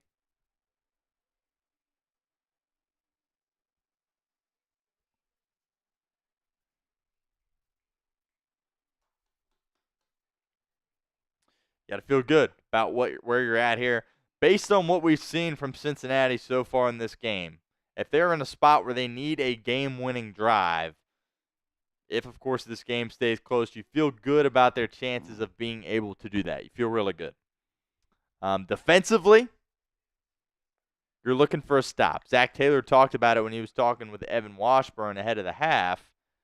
It feels like the team that creates the turnover is going to win. We still have not seen a turnover yet at this point. It feels like one of those games where you win the turnover battle 1-0, that might be enough to win the football game.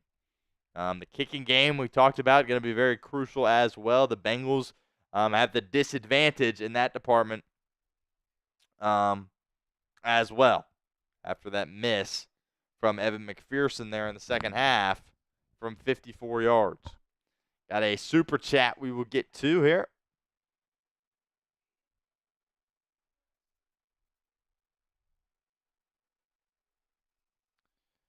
As I work on pulling this up.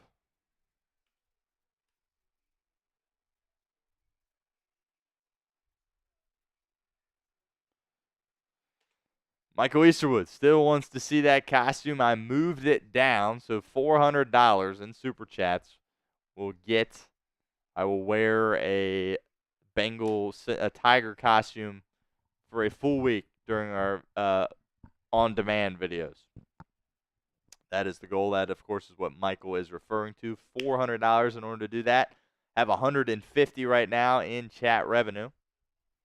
And if we get that up to $300, then we're looking at a beanie raffle.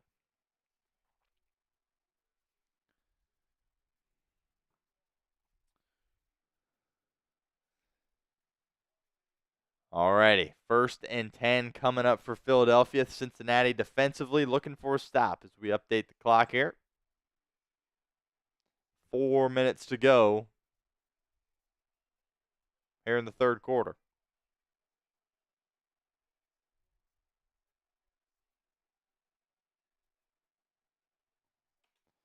Hurts takes the snap. Play action to Barkley. Hurts firing towards the sideline. Wide open receiver. A.J. Brown makes the catch, makes a move past Cam Taylor-Britt, and automatically the Eagles are into Cincinnati territory.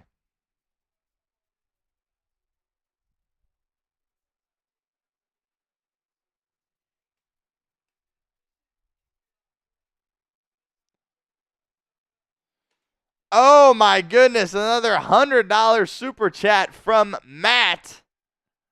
He says, go Bengals, get that win for me, maybe. Go Shields. Matt, I appreciate you, my friend. That is awesome. So that is 10 more entries for Matt into our hat raffle. Play action here. Barkley's got it. Pick up of 2. Another $100 super chat. Now we are only $50 away from being able to give away our beanie and $150 away from the Tiger costume. So, Matt, $100 super chat, his second $100 super chat of the day. And boy, do we appreciate that, Matt. What a real one you are. Get you in there for the raffles there. 2nd and 8 here for Philadelphia. Hurts takes the snap. Play action to Barkley. Hurts with all day to throw. He wants it all. Firing towards the end zone. It's a duck. And Devontae Smith hauls it in for a Philadelphia touchdown. Jordan Battle in coverage. That's Bama on Bama crime. That was a duck from Jalen Hurts, but it's still a dime as he puts it right in the bucket. Pretty good coverage there from Battle as well, but that is just Devontae Smith doing Devontae Smith things. Oh, man, what a throw by Hurts and what a catch by Smith. And the Bengals have their work cut out for them. My goodness, what a catch by Devontae Smith. Oh, my goodness.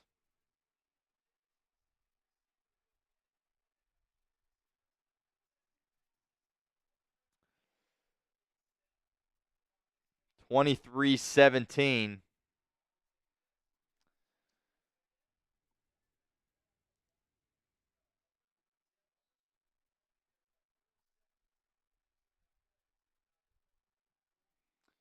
Bengals pass rush not able to get home there at all. Jalen Hurts just had all day to throw. And again, it was a duck from Hurts. The extra point is up and good for Elliott. And the Eagles answer immediately. And it is 24-17.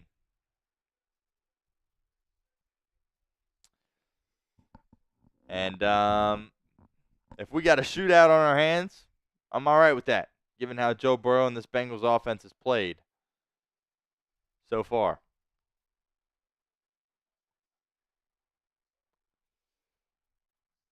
Get this updated here. Everybody spam Matt's name in the comments section for us.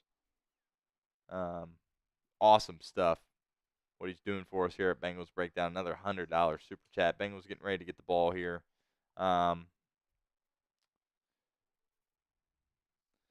Jordan Battle got matched up on his former Alabama teammate, Devontae Smith.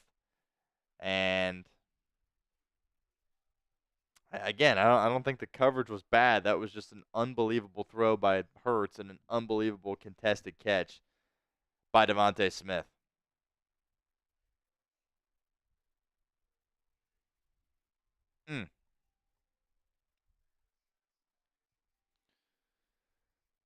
But given how you've played offensively, you're all right with this. You've been lights out on the offensive side of the ball. That has to continue. But remember, one turnover and you could be completely in a horrible spot. That's something you got to keep in mind here. No doubt about that. So Burrow has to be aggressive but also protect the football. Again, this isn't, dire times right now. There's still over 2 minutes to go in the third quarter, so we're not pressing by any means.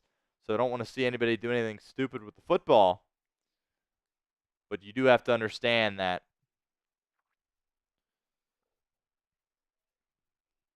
you need to go down and score points in some capacity.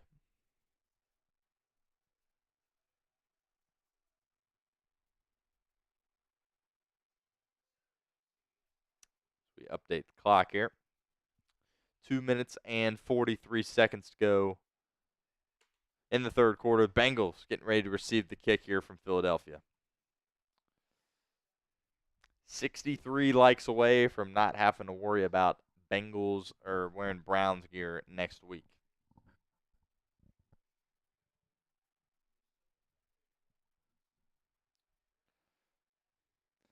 Michael Easterwood. He sends in a $30 super chat.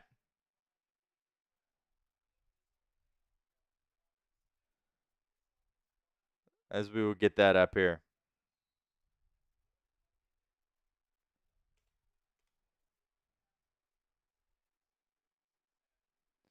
Appreciate you, Michael Easterwood. We are $20 away from being able to give away that beanie here on Bengals Breakdown. 280.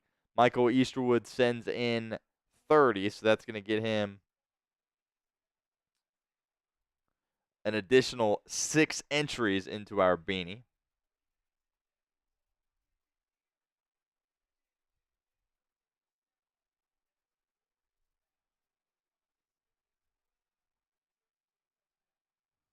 Six entries for Michael Easterwood. Appreciate you, Michael. $20 away from being able to give away a beanie. Here's Burrow. More pressure from the Eagles. Burrow moving out to his right. He's going to take off with his legs again this time. Pick up 7, maybe 8. Close to a first down. Good job by Burrow extending the play. Rolling to his right and getting some positive yardage there on the ground. Tell you what, man. Joey Burrow can run a little bit. Showed some speed there on that play as well.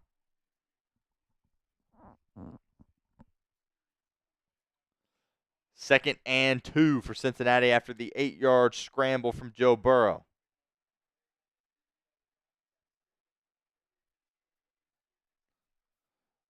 Burrow takes the snap, hands it off to Chase Brown, who's able to get about 1.5 yards. And he's going to be just barely short.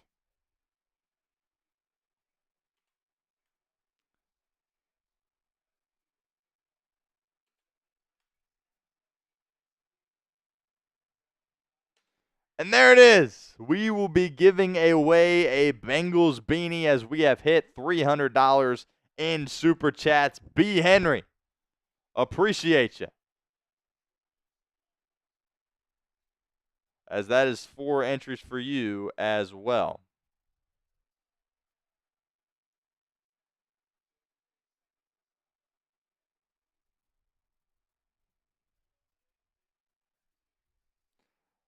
Appreciate that. How about that? We turned up pretty quickly there. Matt started us off. Got to give credit to Matt there, 100%. Matt definitely set the tone for us. We have $300 in Super Chats and $200 coming from Matt. So, Matt, you are the MVP. No doubt about that. Appreciate you but everybody that helped us get there, Michael Easterwood and B. Henry, sending in those supers. That is awesome. We will give away a raffle here at the end. There'll be a duck race at the end of our show. So $300 in supers. Appreciate you guys so much for that. Means a lot. Showing your support here at Bengals Breakdown. Here's a critical 3rd and 1 here. 1:26 to go in the third quarter. Here comes Eric all in motion. They'll keep it on the ground with Zach Moss, and he is not going to get it. In fact, he is going to lose a yard here. Brandon Graham, the veteran, in on the stop, and the Bengals have a 4th and 2 here. Decision time for Zach Taylor. Honestly, there's some concern about going for this considering how bad your defense has been. But it looks like Taylor is going to keep his offense on the field. You got to respect his aggression here. Zach Taylor putting it all on the table. Let's see if they'll snap it or just try to draw Philadelphia offside. Here comes Jamar Chase in motion. It's 4th and a long 1. They do snap it. Burrow's got it. Dumps it to Chase. And he gets tackled behind the line of scrimmage by Cooper DeJean. Loss of 2, and Philadelphia is going to take over at the Cincinnati 37-yard line. Oh, no. Zach Taylor rolls the dice, trusts his offense on 4th and a long 1, gets it to his best playmaker in Jamar Chase, and the rookie Cooper DeJean absolutely blows it up. And Chase cannot shake him, and he gets tackled short of the line to gain. I don't have an issue with going for it. Definitely aggressive. Wouldn't have an issue with punting it. I think punting it would probably have been the wiser thing to do. But you've had so much success over the middle of the field, and then you kind of run something into the flat. That's tough. All right. Still plenty of time in this game. 40 seconds to go in the third quarter. Bengals defense needs a turnover or at least a stop. They give it to Barkley, who trips and falls right at the line of scrimmage. 2nd and 10 coming up. That should be the final play of the third quarter.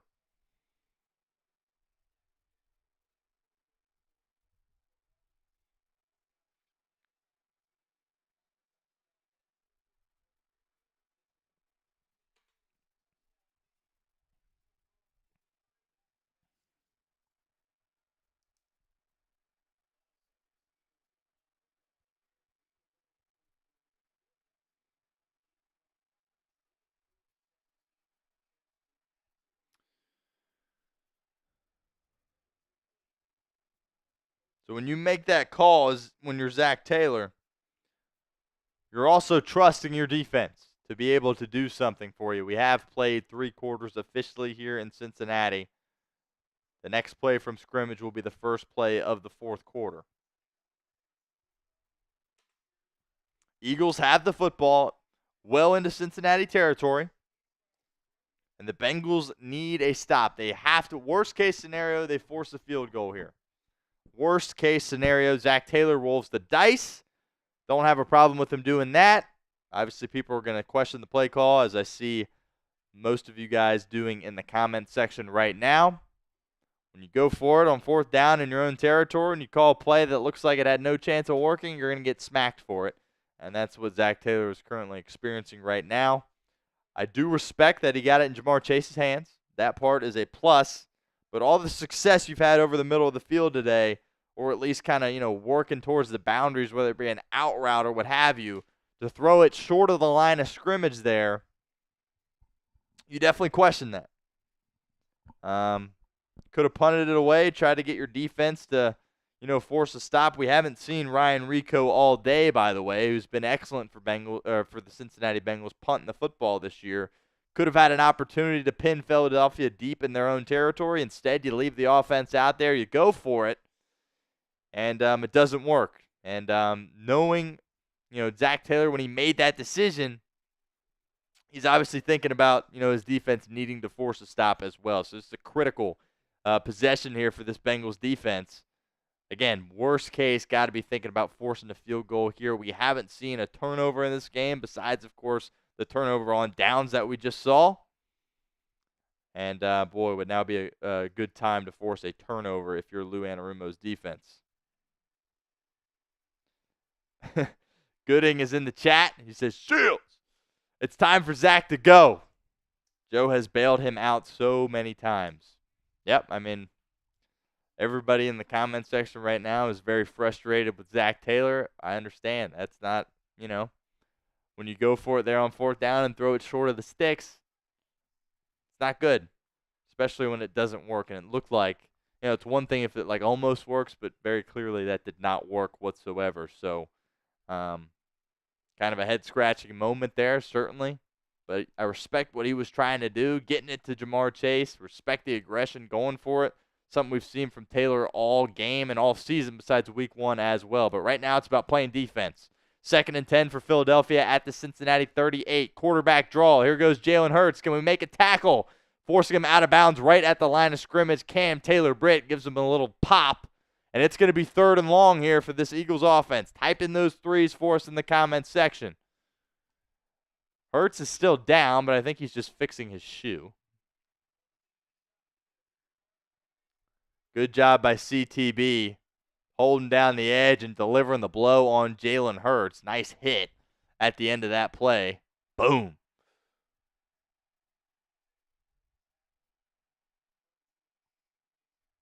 And Jalen Hurts has a shoe issue. And what are we doing here? They got 3 seconds left on the play clock. Are they going to have to burn a timeout because Jalen Hurts can't get his shoe on properly? And they do. The Bengals catch a break there. The Eagles have to burn a timeout because Jalen Hurts couldn't get his shoe on. I've never seen that before in my life. 3rd and 10 coming up here.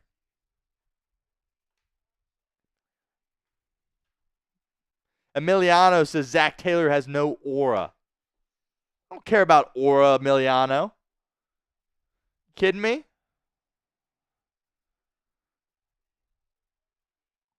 And Hurts still can't get his shoe on.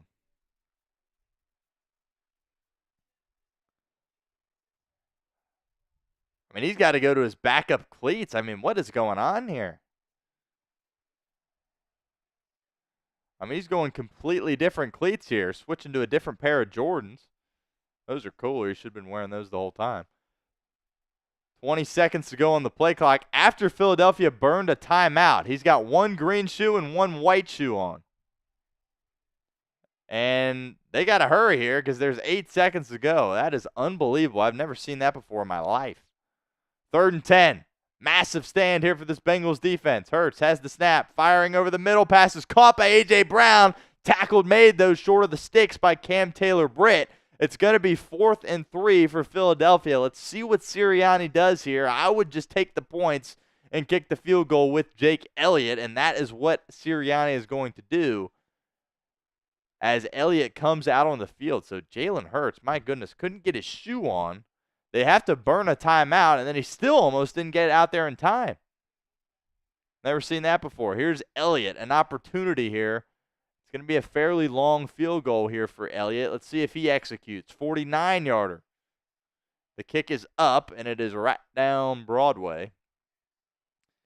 So Philadelphia executes on their long field goal try. And 49 yards in the NFL, not super long, obviously, but Bengals had one from 54 in the first half and couldn't execute it. We talked about the kicking matchup being really critical to this football game, and right now Jake Elliott has the advantage over Evan McPherson as he knocks in that 49-yarder. So the Bengals are down 10 points here in the fourth quarter, and Joe Burrow and this Bengals offense need to get points, and they need to do it now. But first, we need to talk about PrizePicks because they are the sponsor of our show today. PrizePicks is the best place to get real money sports action. With over 10 million members and billions of dollars in awarded winnings, PrizePicks has made daily fantasy sports accessible to all. You just pick more or less on at least 2 players for a chance to win up to 100 times your cash. Run your game all season long on PrizePicks. You can now win up to 100 times your money on PrizePicks with as little as 4 correct picks. PrizePicks is the best way to get action on sports in over 30 states, including California, Florida, Georgia, and Texas as well. PrizePicks is the only real money daily fantasy platform with an injury insurance policy, so your lineups stay in play even if one of your players gets injured. If your player leaves in the first half and doesn't return, PrizePicks keeps your lineup live. PrizePicks is the best place to get real money sports action. Join over 10 million users and sign up today. They also invented the Flex Play. This is what I've got for my PrizePicks Flex Play slate right now as we take a look at this. Got the more than on Joe Burrow, 261.5. And he's got 215 right now, and have more than on Chase as well, and he's got 54. So still need some action there in the fourth quarter to hit those marks. And then later this afternoon have Kareem Hunt, the more than on his rushing total. So download the app today and use code CLNS to get $50 instantly when you play 5. Again, download the app and use code CLNS to get $50 instantly when you play 5. It's PrizePicks. Run your game. Certainly appreciate PrizePicks for being a part of our show here on Bengals Breakdown and being the reason the show is possible, being the sponsor of our show. All right, we'll get this scoreboard updated here as quickly as possible. Bengals need points here as Philadelphia has extended their lead here, 27-17.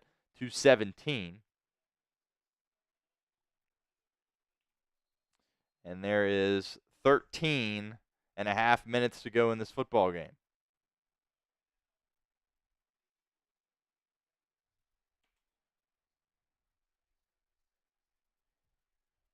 And we have 352 likes, so still need 48 likes so I don't have to wear Browns gear next week. Noah Crawford, my guy, in the comments. He says, Stone, Zach has to step it up on third downs in late game management.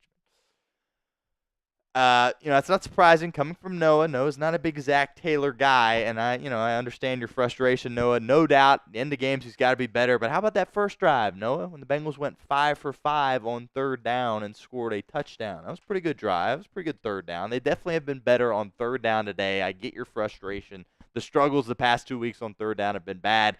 And that play call on fourth down by Cincinnati and Zach Taylor specifically was not good. But here's Burrow. Takes the snap, throws it into the flat. He's got Eric All Jr., who picks up 3, maybe 4 on first down for Cincinnati. Stays in bounds. The clock will run, approaching the 13-minute mark here in the fourth quarter. Well, yeah, no, I think, I thought that was the best drive the Bengals have had all year. That drive was really beautiful. That was awesome. But no doubt, Taylor, towards the end of the game, has to be better. And more importantly, the Bengals, it felt like they were dominating that first half. And you look up at the score, Philadelphia scores a late touchdown, and it's tied. So got to do a better job of capitalizing when you're playing good football. Here's Burrow. Takes the snap. Eagles once again bring pressure. He's got Gesicki again. First down, Bengals. Pickup of about 14, approaching midfield. Another first down for Cincinnati. Type in those ones for us in the comments section. Mike Gesicki continuing his stellar game. By far his best game as a Cincinnati Bengal, coming over from New England in free agency. About 12 minutes to go here in the fourth quarter. Joe Burrow and this Bengals offense are thinking about getting 6 right here, approaching midfield. 1st and 10 at the Cincinnati 46. Burrow takes the snap, firing deep. Deep shot down the sideline. He wanted Jamar Chase, who was double covered, and this was picked off the deflection. Did he actually haul this in? He is celebrating in the end zone like he picked this off. It was a great job by Rodgers to deflect it, and he bats it to his teammate, and it goes right into his hands. Oh, my goodness. Interception, Joe Burrow. And he taps it to his buddy, C.J. Gardner-Johnson, and it just falls right into his lap. Are you serious? And Philadelphia is going to take over, and the Bengals are in serious trouble.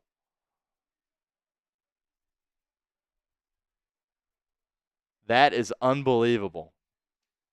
That's pretty, look, that's a great play, but that's pretty lucky that just happened to fall right into C.J. Gardner-Johnson's lap.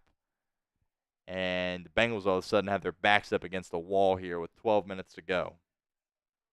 Dang.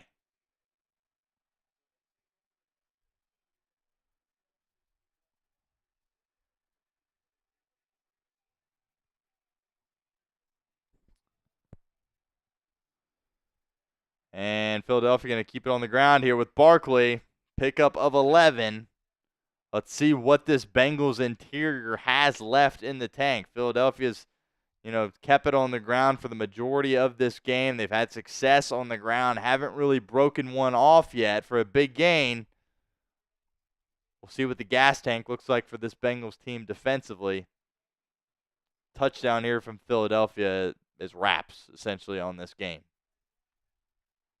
Bengals got to find a way to get the ball back into Joe Burrow's hands. Unfortunate interception there, my goodness. Once again, Barkley's got it. He picks up 5. B.J. Hill in on the stop. And the clock continues to tick here as we approach 11 minutes to go here in this football game.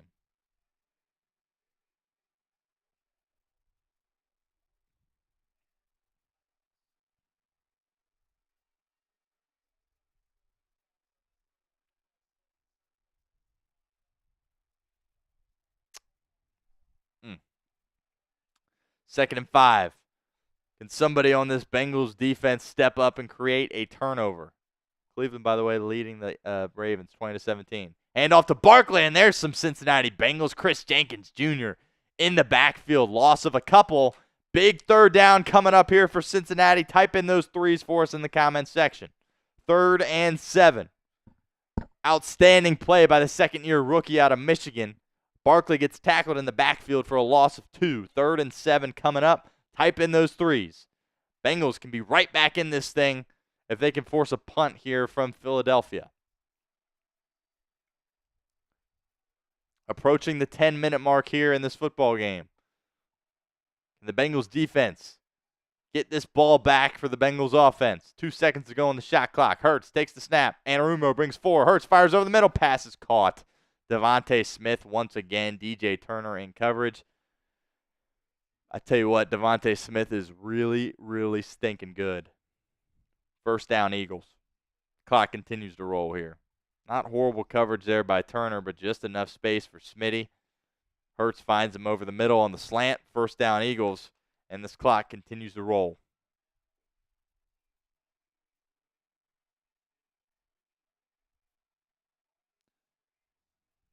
$366 likes, by the way, and 9 minutes left. So help me out. Hit that like button so I don't have to wear Browns gear next week.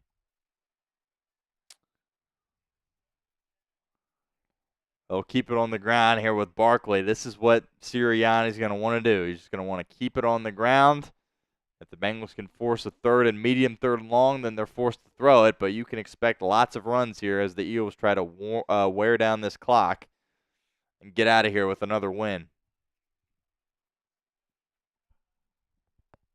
376 likes, almost there. 9 minutes to go in this game. 377. Keep liking that video for me. Hurts takes the snap. Fires over the middle. Caught once again by Devontae Smith, and he's got 7 yards, and that's enough for a Philadelphia first down. Cam Taylor-Britt in coverage.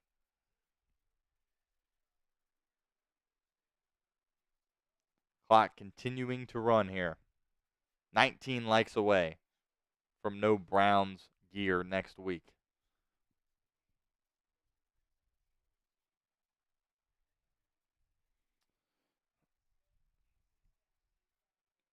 Bengals just trying to get this back into the offense's hands at some point, some way, somehow.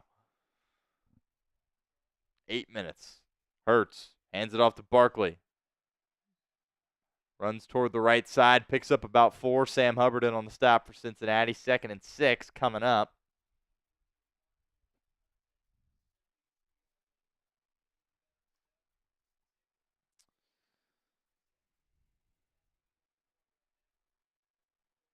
All Joe Burrow can do is watch from the sideline. Again, no T. Higgins in this game. I think offensively you've been fine without him. To be honest, Mike Gesicki's had a massive game. You've seen some other guys step up. Jermaine Burton had another big catch down the sideline, his 2nd catch of the season. Here's Barkley again. He's got all kinds of space right up the middle into Cincinnati territory, down to the Cincinnati 29-yard line. The biggest run of the day for Philadelphia, and the clock continues to roll here. 7 minutes to go in this game.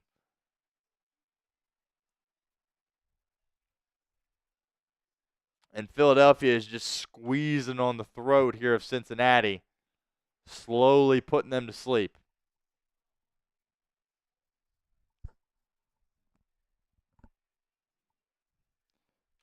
Touchdown here can pretty much end this football game. Eagles in the I formation. I think they're going to run the football here. That's what they do. And Jermaine Pratt's there to make the stop along with Chris Jenkins Jr. at the line of scrimmage. Second down coming up. Zach Taylor, by the way, has 2 timeouts. So at some point, you're going to have to reach into the bag and start using those.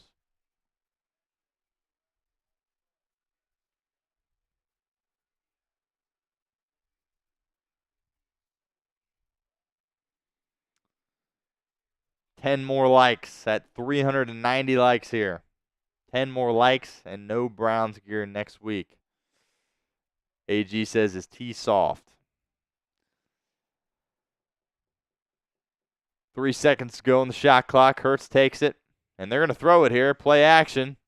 Hurts dumps it off. He's got his receiver, and that's enough for a first down. Pickup of 10 for Philadelphia, and they keep the chains moving. Is T. Higgins soft? I don't know. Burrow's talked about how his pop-up game is certainly better than it was when he was a rookie. We've seen him take some big shots this year and get up. It's definitely frustrating that, he's fine. And then during Friday's practice, which typically is a light practice for NFL teams playing on Sunday, hurts his quad. We don't really have any details on what exactly went wrong at this point. But, that's the narrative that T. Higgins is trying to shake. And he's missed this third game of the year. That question certainly is a relevant one. Here's Barkley, bounces it to the outside, and he is going to tightrope his way down the sideline very near a touchdown. I think he stepped out at about the 3-yard line.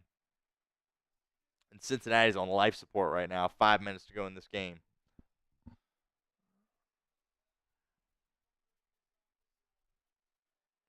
And he does step out right at the 2.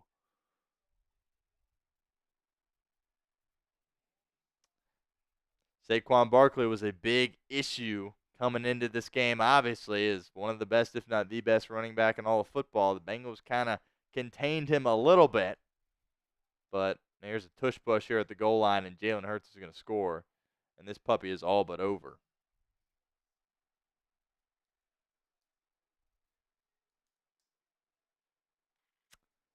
Touchdown Philadelphia, and that'll pretty much do it here in Cincinnati. Very disappointing.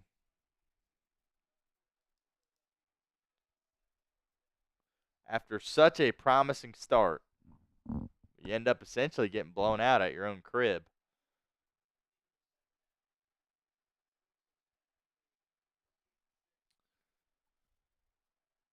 Rough game for the defense. Showed a lot of improvement the past 2 weeks, but we talked about you were playing the New York Giants and the Cleveland Browns. It was a complete step up in your level of competition today against the Eagles. Playing a good quarterback in Jalen Hurts. He's got weaponry. A.J. Brown, Devontae Smith's been excellent in this game. And, of course, Saquon Barkley, a limited possession game. That was only Philadelphia's 7th offensive possession of the game. And just slow, methodical drives that just wore down on the Bengals defense and ultimately led to points for Philadelphia. That's kind of where you're at right now, 34-17 Philly. And the Bengals are going to have to pick up the pieces here after this one.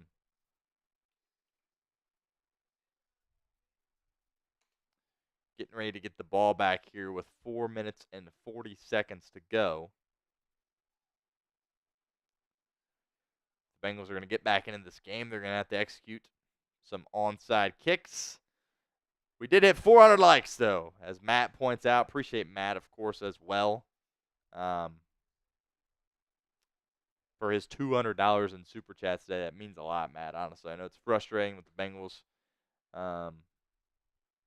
playing the way they did, particularly down the stretch, but we appreciate you, Matt. 402 likes, so no Browns gear. We'll get this off your screen now. Appreciate all you guys that made that happen. Pop our Super Chat menu back up on the screen. Not too late. Going to be giving away a beanie here once this game wraps up. We hit our mark, $301 in Super Chats. Just make sure I didn't miss anybody here. As far as our, B. Henry did get us over the top. We do have another super chat we'll get to here in a moment. There's our super chat menu. Not too late to get in on that beanie raffle. Matt's got a lot of entries. B. Henry has some. Michael Easterwood as well. Scott C's got a couple. And Desert Ranger Jesus has one additionally. But appreciate everyone that's super chatted so far. Still plenty of time left in this game to, get interactive, get into our raffle. We'll see if the Bengals can even make this conversation. You're down 17 points here. 3-possession game with 4 minutes, 40 seconds to go. So would need 2 onside kicks. I mean, pretty bleak for Cincinnati in terms of possibly winning this game.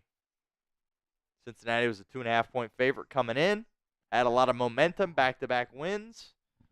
Certainly a very frustrating result here. 1 o'clock. White Bengal Day. The stadium's starting to really clear out there at Paycor Stadium. Tough afternoon. After such a promising start, that's what kind of really ever since that Evan McPherson missed field goal, that was what gave Philadelphia the momentum. You had the momentum the entirety of that first half. Then McPherson goes out there, misses a 54-yarder.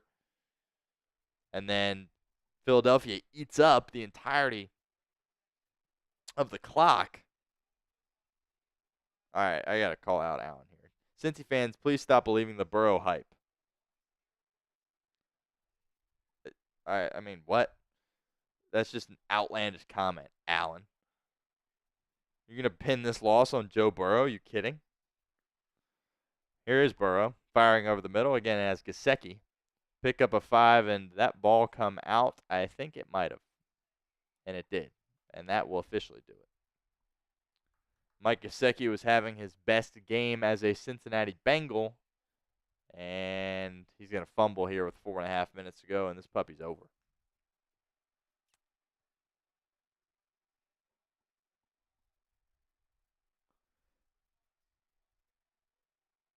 Yep, that ball is out.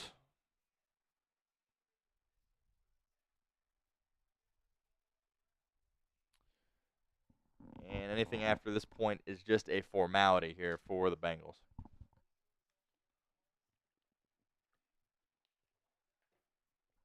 All right.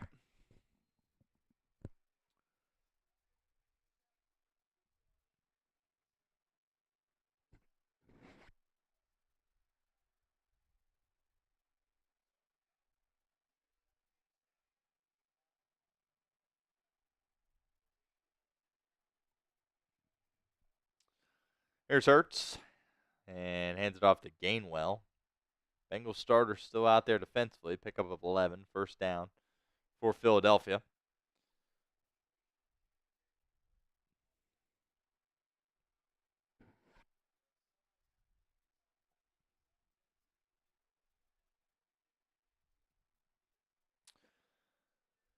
Certainly understand the frustration. Felt like this was the perfect opportunity for the Bengals to build on that momentum, get 3 in a row. You were favored at home. City was really getting excited again about Bengals football, and you kind of go out there and I don't want to say you laid an egg because you started out so well, but certainly some of the issues defensively that you thought maybe had been quelled in recent weeks kind of rearing its ugly head here for Cincinnati. Defensively, you haven't been able to stop anything. And look, it's a tough Philadelphia team. I think people kind of write Philadelphia off, some of the struggles that they have, but it's a team that has a lot of potential. This team could be an NFC championship level team. There's no doubt about that. They have the pieces. You can make the argument their head coach has held them back at times. I'm not the biggest fan of Nick Sirianni by any means, but he had his team ready to play today. And they're out toughing the Bengals. They're out physicaling the Bengals in this game. And they're out executing. And I know it was kind of a fluke turnover there. I don't blame Burrow at all for that turnover. He's trying to take a shot. He's down 2 scores. He's throwing it to Jamar. Not a bad ball, but just outstanding deflection by Mitchell. And Gardner Johnson it just falls right into his lap. So pretty unbelievable play by the Philadelphia secondary there. But it's kind of what you're dealing with here if you're Cincinnati. Philadelphia will run this third down play here before the 2-minute warning. Zach Taylor still has 2 timeouts, but can't imagine him prolonging this any longer here. Hurts takes it, hands it off. First down and more, and that's going to be another Philadelphia touchdown. Just cuts right through that Cincinnati defense. And it's Shipley, the rookie out of Clemson, scores. And it's a full-fledged beatdown, but it's a holding, so they'll bring it back. Bengals haven't given up a 40-burger yet in this game. Of course, they have this year. But that's going to back them up on the holding call. 34-17, 2 minutes, 19 seconds to go here in this football game.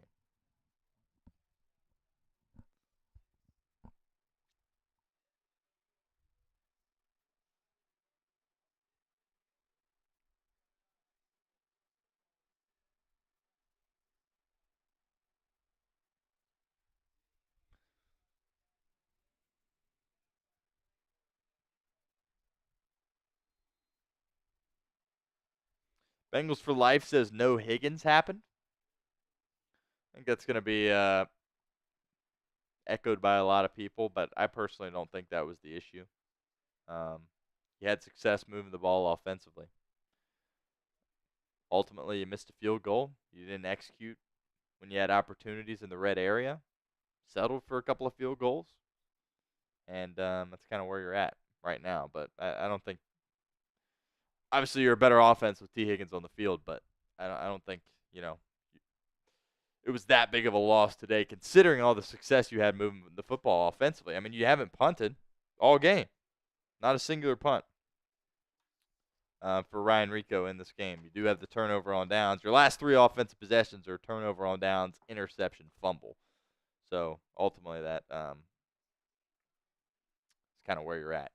AG says, where do you stand on the coaching staff shields? Look, I don't think making a change right now in the middle of the season is not going to do you any good. Your season is not over, right? You're 3-5 now. You started out slowly, so that's kind of hurting you a little bit here. You have favorable matchups on the horizon. Next week, you stay at home. You play the Raiders. That's a game you should absolutely dominate. And then after that, things get a little bit tougher. But you have a lot of opportunities still left.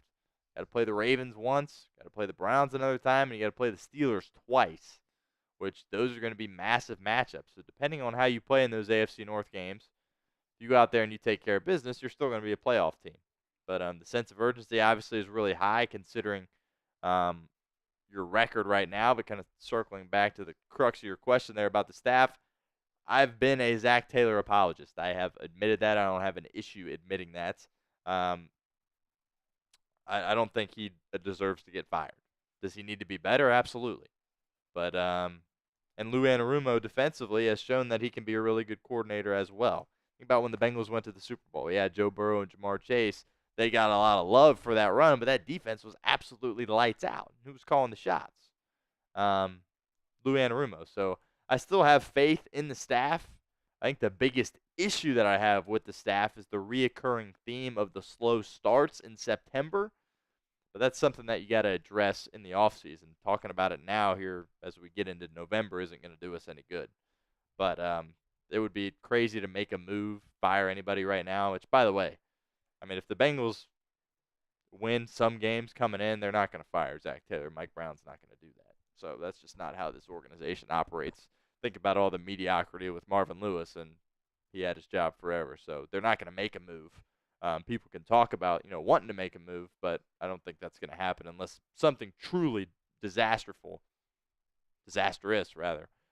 strikes for Cincinnati. But, yeah, he has to be better, but I'm not going to sit here and call for his job. Noah says the season isn't over, but we have to make a big change before next week. Yeah, I don't know at this point what that change is. I agree. Something obviously has to change. Like I said, you thought you were making progress defensively the past 2 games, but you played terrible offenses with Daniel Jones and Deshaun Watson in New York and Cleveland. So maybe that wasn't the right bar to measure. Now you play another good offense, and you get beat up pretty bad as Jake Elliott connects on a 47-yard field goal, and the Eagles have a 20-point lead, 37-27, with a minute 55 remaining.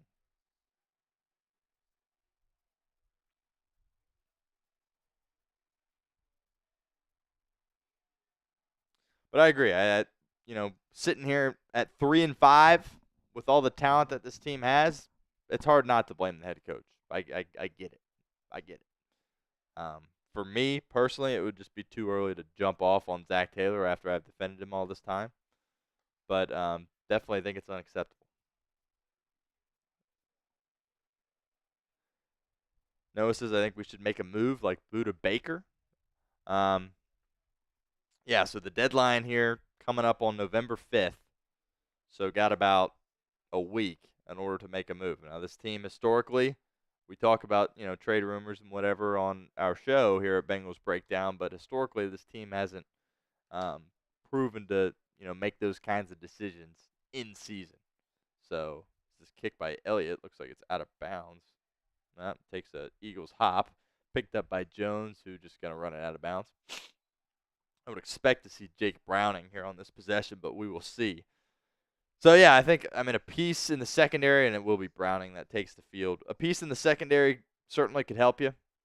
I was bullish on Geno Stone coming in from Baltimore. I was really excited about having him. And he's been a massive disappointment, honestly, for the back end. The secondary, Von Bell, love him. Great player, Bengals legend, but he might be a little bit over the hill as well. So I think we expected to see the safeties play a lot better this year, and that hasn't necessarily happened. Thought Cam Taylor-Britt had a really strong start to the game. Made some mistakes. Had the hands to the face in the end zone against A.J. Brown. That was costly. But at the end of the day, you got to take ownership for the things that didn't go right. I think there were a lot of situations in this game where it's like, well, that whole drive at the end of the first half was so weird. To get that overturned, looked like it was definitely going to be a 4th and goal, and doesn't get overturned, or excuse me, it gets overturned somehow. Philly gets a touchdown. That was kind of weird. But you miss a field goal on special teams leading up to that drive. That's kind of what you're stuck with.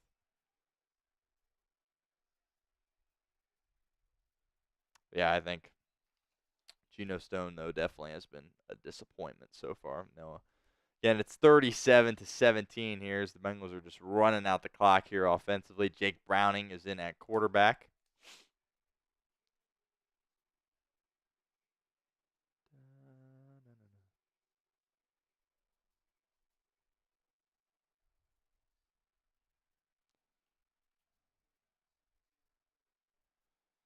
Third and 1 here. I assume this will be the last play of the game. It will be a handoff to Chase Brown, who I believe picked up the first down, but that should pretty much just run out the clock.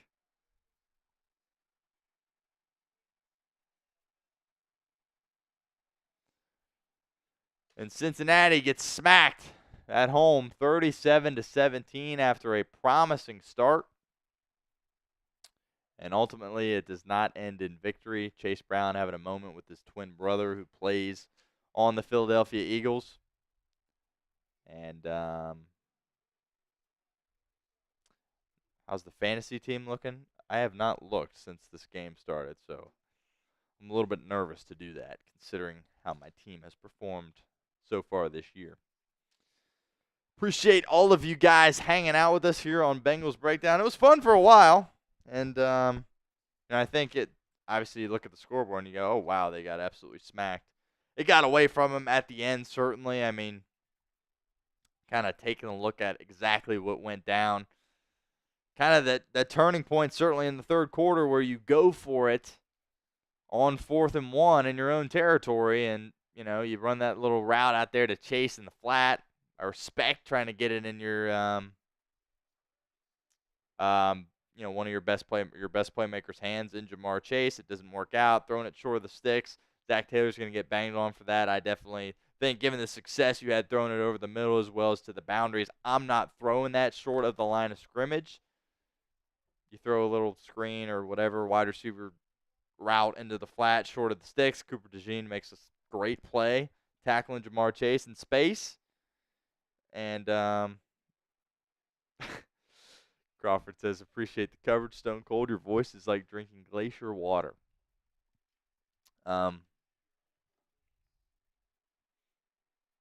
Spring water, not purified, Crawford.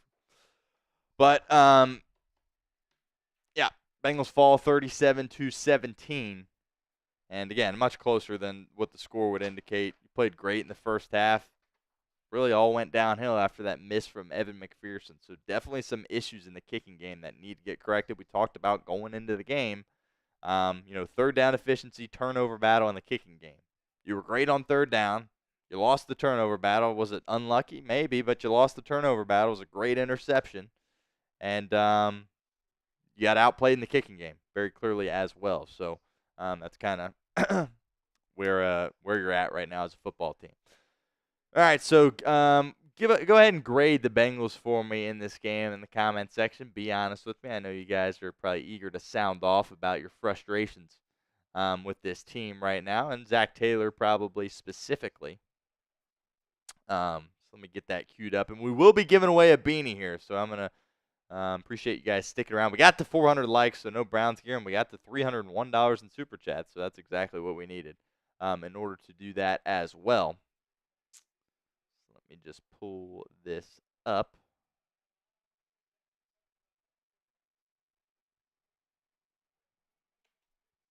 In the comment section, give me a grade A, B, C, D, or F for the Bengals so far in this game. Noah says, what do you think about Evan McPherson so far? It's a tough situation given how good he was as a rookie. I know. I've been defending him. Obviously, the miss in overtime against Baltimore was not his fault.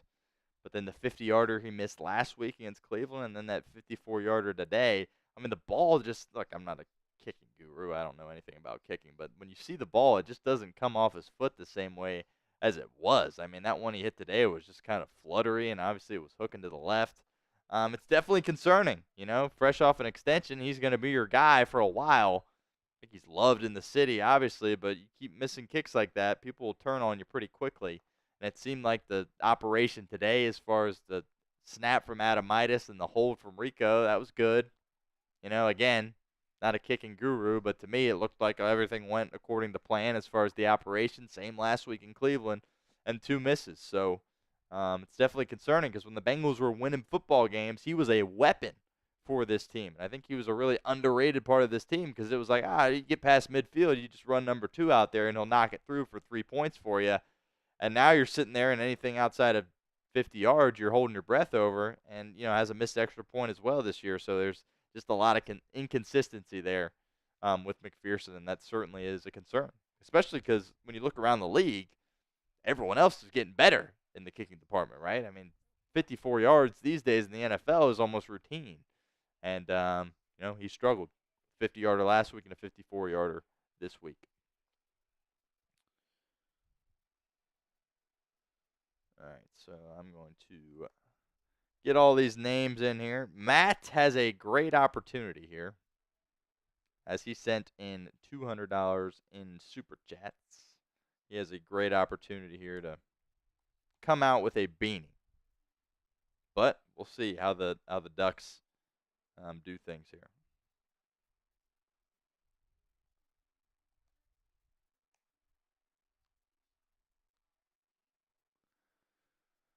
All right. Keep the grades coming, A, B, C, D, or F. For me, this is a C performance for Cincinnati. C minus probably. We'll give it a C minus. So much optimism to start the game.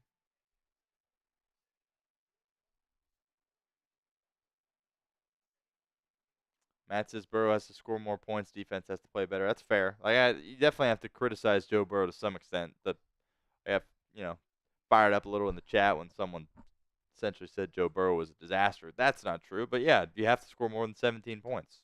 And they were on their way to doing that. There were some things that got in the way that prevented that from happening. But the success you had moving the ball offensively, the third downs you picked up, I mean, that scramble from Joe Burrow there on 3rd and 8. Gesicki had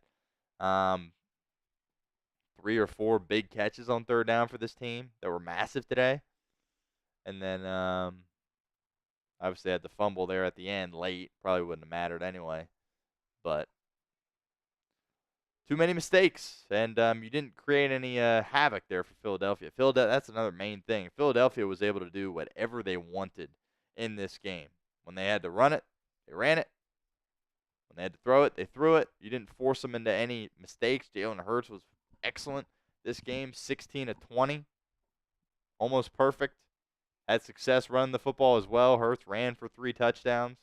So, got to give credit to Philadelphia. They played really well, as kind of I was expecting. But you had the ability to match them, and you fell short, and you fell pretty significantly short.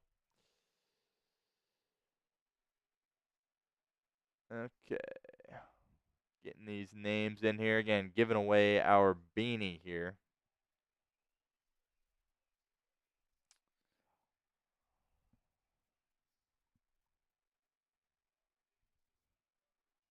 $301 in super chats today, so appreciate that. Done.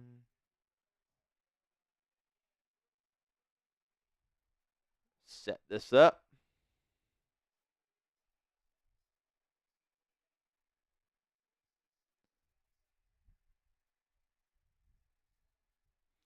Meanwhile, Jameis Winston is trying to conduct a game-winning drive here for Cleveland, which would be awesome. That would make me feel better. Crazy to say because it's Cleveland, but loss from Baltimore here would be massive. Minute and a half to go. Jameis has it in Ravens territory. Ravens are up 1. So that could turn some things around. Matt makes a great point. No wins at home is sad. That's crazy. Next time, obviously next week, it will be November, and they haven't had a home win yet. That is embarrassing and frustrating. No doubt about that.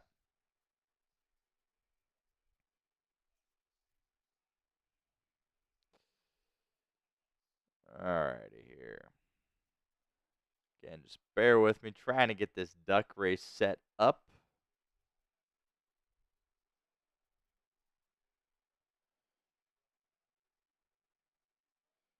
Eagles 37. Bengals 17 in this game. I had a lot of confidence going into this one as well, and it did not work out. All right, we are set up now for our duck race. So, Matt, well, I'll be honest, I'm pulling for Matt here in this duck race. He sent in $200 in super chats. He by far has the most names here. Odds-wise, he should be able to take this home, but he also did last week, and he didn't win. His duck did not win. Desert Ranger Jesus also has opportunity. Scott C., Michael Easterwood, B. Henry as well. So appreciate everyone that did super chat. And Matt, my friend, I am pulling for you because you absolutely deserve this, given what you have done for us here at Bengals Breakdown. So without further ado, we will get this thing started here in 3, 2, and 1. There we go. The Ducks are off. Again, Matt has very clearly the most entries here in this Duck race. Nobody has really pulled ahead here through 15 seconds. Again, you don't necessarily want the lead early. Very rarely is that a good thing for you to have the lead early. Look at all those Matts in there. Matt. There's Matts everywhere. And we're at the halfway mark. B. Henry is tied with one of the Matts, purple Matt, for the lead here. Scott C. still staying in it there on the side. And we got Matt. We got several Matts separating themselves. Can Matt hang on? We got another Matt. Oh, somebody's taking off there. It's another a black hat Matt. And it appears as though Matt, there we go. Exactly what we needed. Matt wins it, deservingly so. Appreciate that. I would have felt pretty bad there if Matt did not win that, considering all he was able to do for us here on Bengals Breakdown today.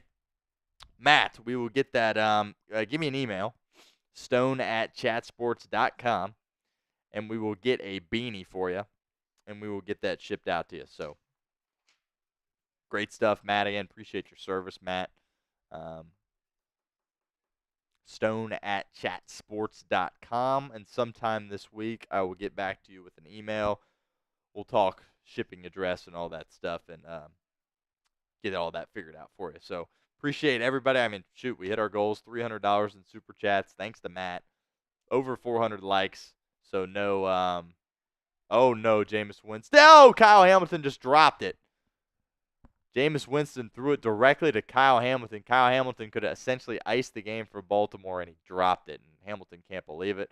Winston's laughing. He knows he got away with one. So, wow. But yeah, Matt, shoot me an email, and we will get that squared away as quickly as possible. But the Bengals fall by a score of 37-17. Appreciate everybody hanging out with us. We will have our post-game short up in a matter of moments. And make sure you stay tuned for our instant reaction video. That will be out as soon as possible as well. Thanks again for tuning into our Week 8 watch party here at Bengals Breakdown. I hope you enjoyed it. Besides the result, of course, Winston launches end zone touchdown Cleveland. Oh my goodness, Cedric Tillman hauls it in with 59 seconds to go. It's almost like you should have started Jameis Winston all year, right?